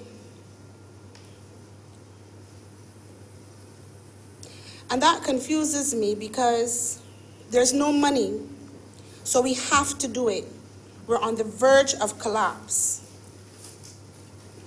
So we have to disadvantage the debt holders on the whole and the pensioners who don't really have the luxury of being subjected to the proposals for repayment. But why I'm confused is because there's no money to do that, but we have more ministers, we have lots of consultants, and we have lots of special advisors. So it confuses me that the pensioners, some of whom might have put their money in for a 90-day period and expected to get it out to do a quick turnover, have to now wait for 15 years. But I seem to recall that the first time that the government went to IMF, and I stand corrected, I am not pretending I don't know about economics, but I seem to recall that when the government first went to IMF, they made sure that salaries were covered. Not the ones for the senators, not the increase for the senators, but salaries were covered. So, and according to, I think it was Senator Haynes, this government didn't start planning in May. This government's been planning for a while to become the government. So all of this, I would think, should have been considered, Mr. Deputy President. And I believe there should have been better arrangements made for not only the pensioners, who, by the way, I've heard Senator Boyce and Senator Nurse talk about the different definitions for pensions. The one that is in the proposed bill is too vague, I agree. If you go with the NIS, it's 67. If you go with the one that Senator Nurse referred to, it's 60 and above. Some persons, depending on when they enter the service, can retire at 55, some at 65. We need to understand what pensionable age means. So I would suggest and recommend that that definition is enhanced with immediate effect, particularly because that net of persons are the ones that I believe the Prime Minister has indicated she will spend some more attention on. But then, Mr. Deputy President, my questions continue because is it right to convert a current liability debt that is due, as I said, in 90 days to a long-term liability of 15 years with interest and principal repayment just being amortized? So, because my question is, what does an institution do, what would an institution do in that circumstance who no longer has access to their funds? What would they tell their creditors? And how does this impact the liquidity of an affected institution? Will it restrict the economy? I sound like I know what he's saying, but not me. But it seems to me if you, without warning, turn something that it was nowhere near 15, and let's go beyond the pensioners. What about a church who decided to invest their money for a short term, a 3-month, a 6-month for the roof fund? What happens to them? What happens to a charity who invested for the short term, put the money there to get a turnover 3 to 6 months? What do they say to their creditors when their short-term investment has been converted basically to a long-term nightmare? And the other question I have, Mr. Deputy President, is nowhere in the legislation does it say where the source of funding is coming from. And that confuses me because it's estimated that payments are going to start from December 2019. But where's the money coming from if you don't have the money? And if you have the money in 2019, how is it then that the persons whose instruments were due to mature can't get them between now and then? That might be very simplistic, but I have declared my hand in terms of not being an economist, and I believe that there are some persons who are faced with this predicament who will also be looking at it in a simplistic way. I have one person who said to me, and this is somebody who has an instrument who is affected by the proposed bill, and he said to me, I said, yes, you know. I said, oh, well, good for you. He said, but I felt bullied. I felt like I didn't have a choice. I don't see that lining up with the caring government that the Barbados Labour Party says they are. It's inconsistent with what, and you know who I hear saying that all the time? Senator Springer, his voice comes in my head. You didn't say it today, but you say it a lot. Maybe because we sit across from each other. And I'm not being funny. It's inconsistent with your policy, with your mission statement, with your image, with your red. You're caring. But for somebody to say that they felt bullied, I think Senator Nurse alluded to the same thing, Mr. Deputy President. And then somebody else said to me, well, I don't feel bullied, I feel raped. I feel raped. I had no choice, I had no say, and I said yes to live, to survive. I don't know how I'm gonna make it, because I had this plan for this money at this time. It's not gonna happen. I trust and believe in Jesus' name that when the economy turns around under the Barbados Labour Party in 12 days, or by the 31st of December 2018, because y'all running things, that y'all will revisit this if it is passed and give the people back what you took from them. I am not one of the persons that has been affected by this, but in my role here, I'm supposed to look after the interests of the people of Barbados. And to say that you only lose 25% of the interest, I don't think anybody invested in these instruments to lose anything. They wanted to make money. They wanted to live, they wanted to enhance their lives.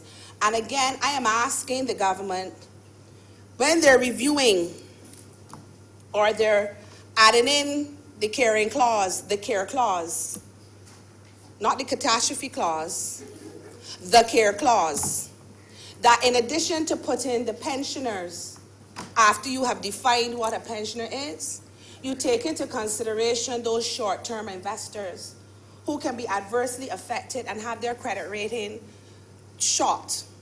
Right, Senator Adams? Nod at me like I'm making sense with that short-term credit rating point.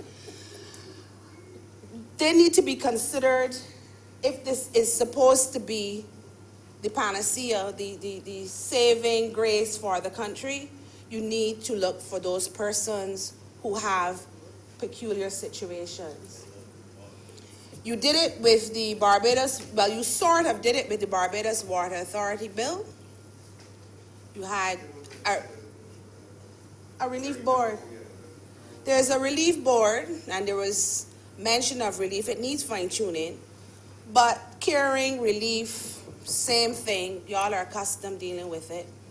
I think you should deal with those persons who are going to be adversely affected by what some persons are calling a unilateral change in the terms of an agreement, notwithstanding the fact that you have allowed them to say yes or no. The thinking, as I understand it, for those persons who say no is that they're protected. Even if they say no, they're still protected. That was explained to me. I get it. But I believe that you ought not to disadvantage persons to the extent that they collapse. And I don't think it is reasonable to be putting 15 years on anybody who is deemed a pensioner, be it if it's 55, 60, 65, 70, 75, or 80. Whatever the age is or ages are, I don't think a pensioner should have to have a 15-year anything.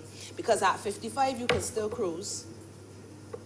You want your money to cruise. And if you're cruising and you're going Europe, you want your money. At 60, you can still cruise. We have a head of state that does not look her age. And therefore, you want your money to enjoy your life. You've worked hard, you've invested, you trusted. It was guaranteed. Not by this government, but it was guaranteed. And I strongly urge the government to review the persons affected by this proposed legislation and to focus on those persons that would have a challenge with a 15-year or even a 5-year term. A church, a charity, a pensioner, they're not supposed to have those issues. And I hear that this 90% of persons said yes, and out of that, 99%, or is the other way around? We don't have access to the information. We are supposed to trust that the government is telling us what it is so. We do not have information that the lending institutions are on board, except that you all say so. According to you, it's necessary. According to persons out there, there are concerns, and I would expect that with the submissions made this afternoon, that persons would ensure that these considerations are not just heard and ignored. And before I sit, Mr. Deputy President, I have just one last question. This afternoon, persons spoke of layoffs. The figure right now is 1,500 one way, 2,500 another. I'm just curious to ascertain if the persons already identified, as I understand it, what the total cost of terminating them will amount to, as opposed to reviewing persons in other places in the public sector that are not at that level, but for whom, because of their employment history or their employment productivity or their age or their health, might make them persons that can be spoken to for purposes of encouraging them to leave work sooner rather than later. So I would want to hear that, or I would encourage that to be a consideration. This across the board, stenographers, and now you're hearing you're targeting women. This season fun. This season is interesting. But I am concerned, again, if you're saying, it's not only about what you're saying, it is about what you're presenting. You're putting 15 years on pensioners, but as I said earlier, you have increased your ministries, you have consultants, and you even have special advisors. As Senator Franklin says, and he's supposed to know these details, with that comes additional staff. What are you saying? What are you saying? There's no money but. What are you saying? There's no money but we need these. We can pay at that level, and the level that I'm referring to is not at the level of the persons that you are proposing to send home. So what is it that you are saying to the people of Barbados as it relates to layoffs or terminations? But yet you're hiring and hiring and hiring and hiring and hiring with salaries that are starting at $9,000 and $10,000 a month, so I've been made to understand. So help me to understand how you're saying 15, 25, 3, 5 going, but 20-something staying at a very high level. I'm just trying to understand the math. I did the arts.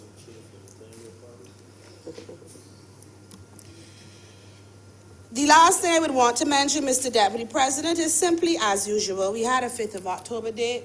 You changed it today as an amendment to October 22nd. Am I correct, Senator Walcott? Today is the 17th. So once again, there's an assumption that it will be smooth sailing today so that October 22nd will work. Once again, I'm going on the record to say, I am not here to rubber stamp anything. I believe I can speak on behalf of at least the independent senators. They're not here to rubber stamp anything. We thank you to give us time to debate the bills that are coming so that we can read, assimilate, digest, and make proper substantive submissions in the House of Senate. To come on the 17th with a date of the 22nd to roll out things by the 31st of the month is to suggest that you did not expect to get anything other than a rubber stamping of the bill. Now, that will happen if you have your numbers, because it's not a majority. It's a simple majority. So you can expect it to pass with your numbers. But here's the thing today. A lot of your numbers are overseas on government business. So what's gonna happen today? Give us time without having us getting legislation that says dates that y'all had planned before it even got to us. You need to stop that. That's bordering on disrespectful. And you're suggesting that we are not going to read and want to make submissions. You hear the caliber of submissions. We are not here to make fun. We're not here to make sport. We are here to do the people's business, no matter what side we are represented in. We are dealing with the people of Barbados. Stop putting things with 3, 2, and 1 day dates from the date of the debate. It's not good enough. And if you all are dealing with optics, it doesn't look good. With that being said, Mr. Deputy President, I am obliged to you.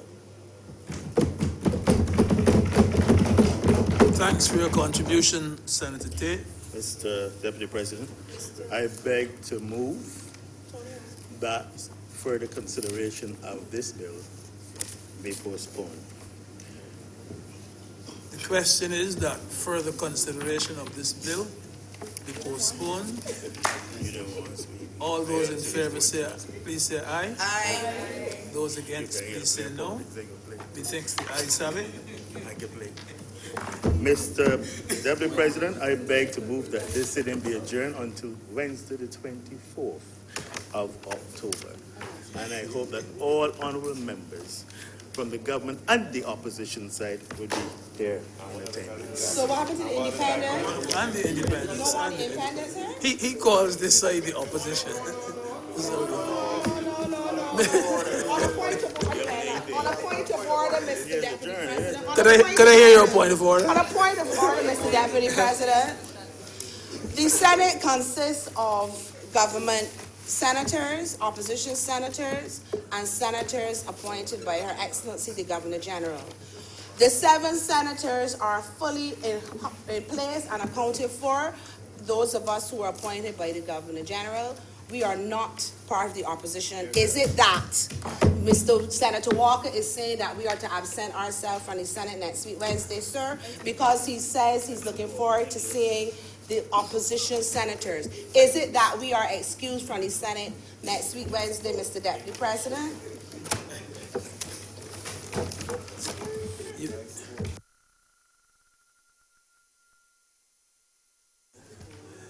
Thanks for the clarification. I'm sure Senator Walker will never do that again. The question is that the Senate be adjourned until the 24th of October. Next Wednesday. Honorable senators in favor, please say aye. Those against, please say no. Senate is adjourned until the 24th of October.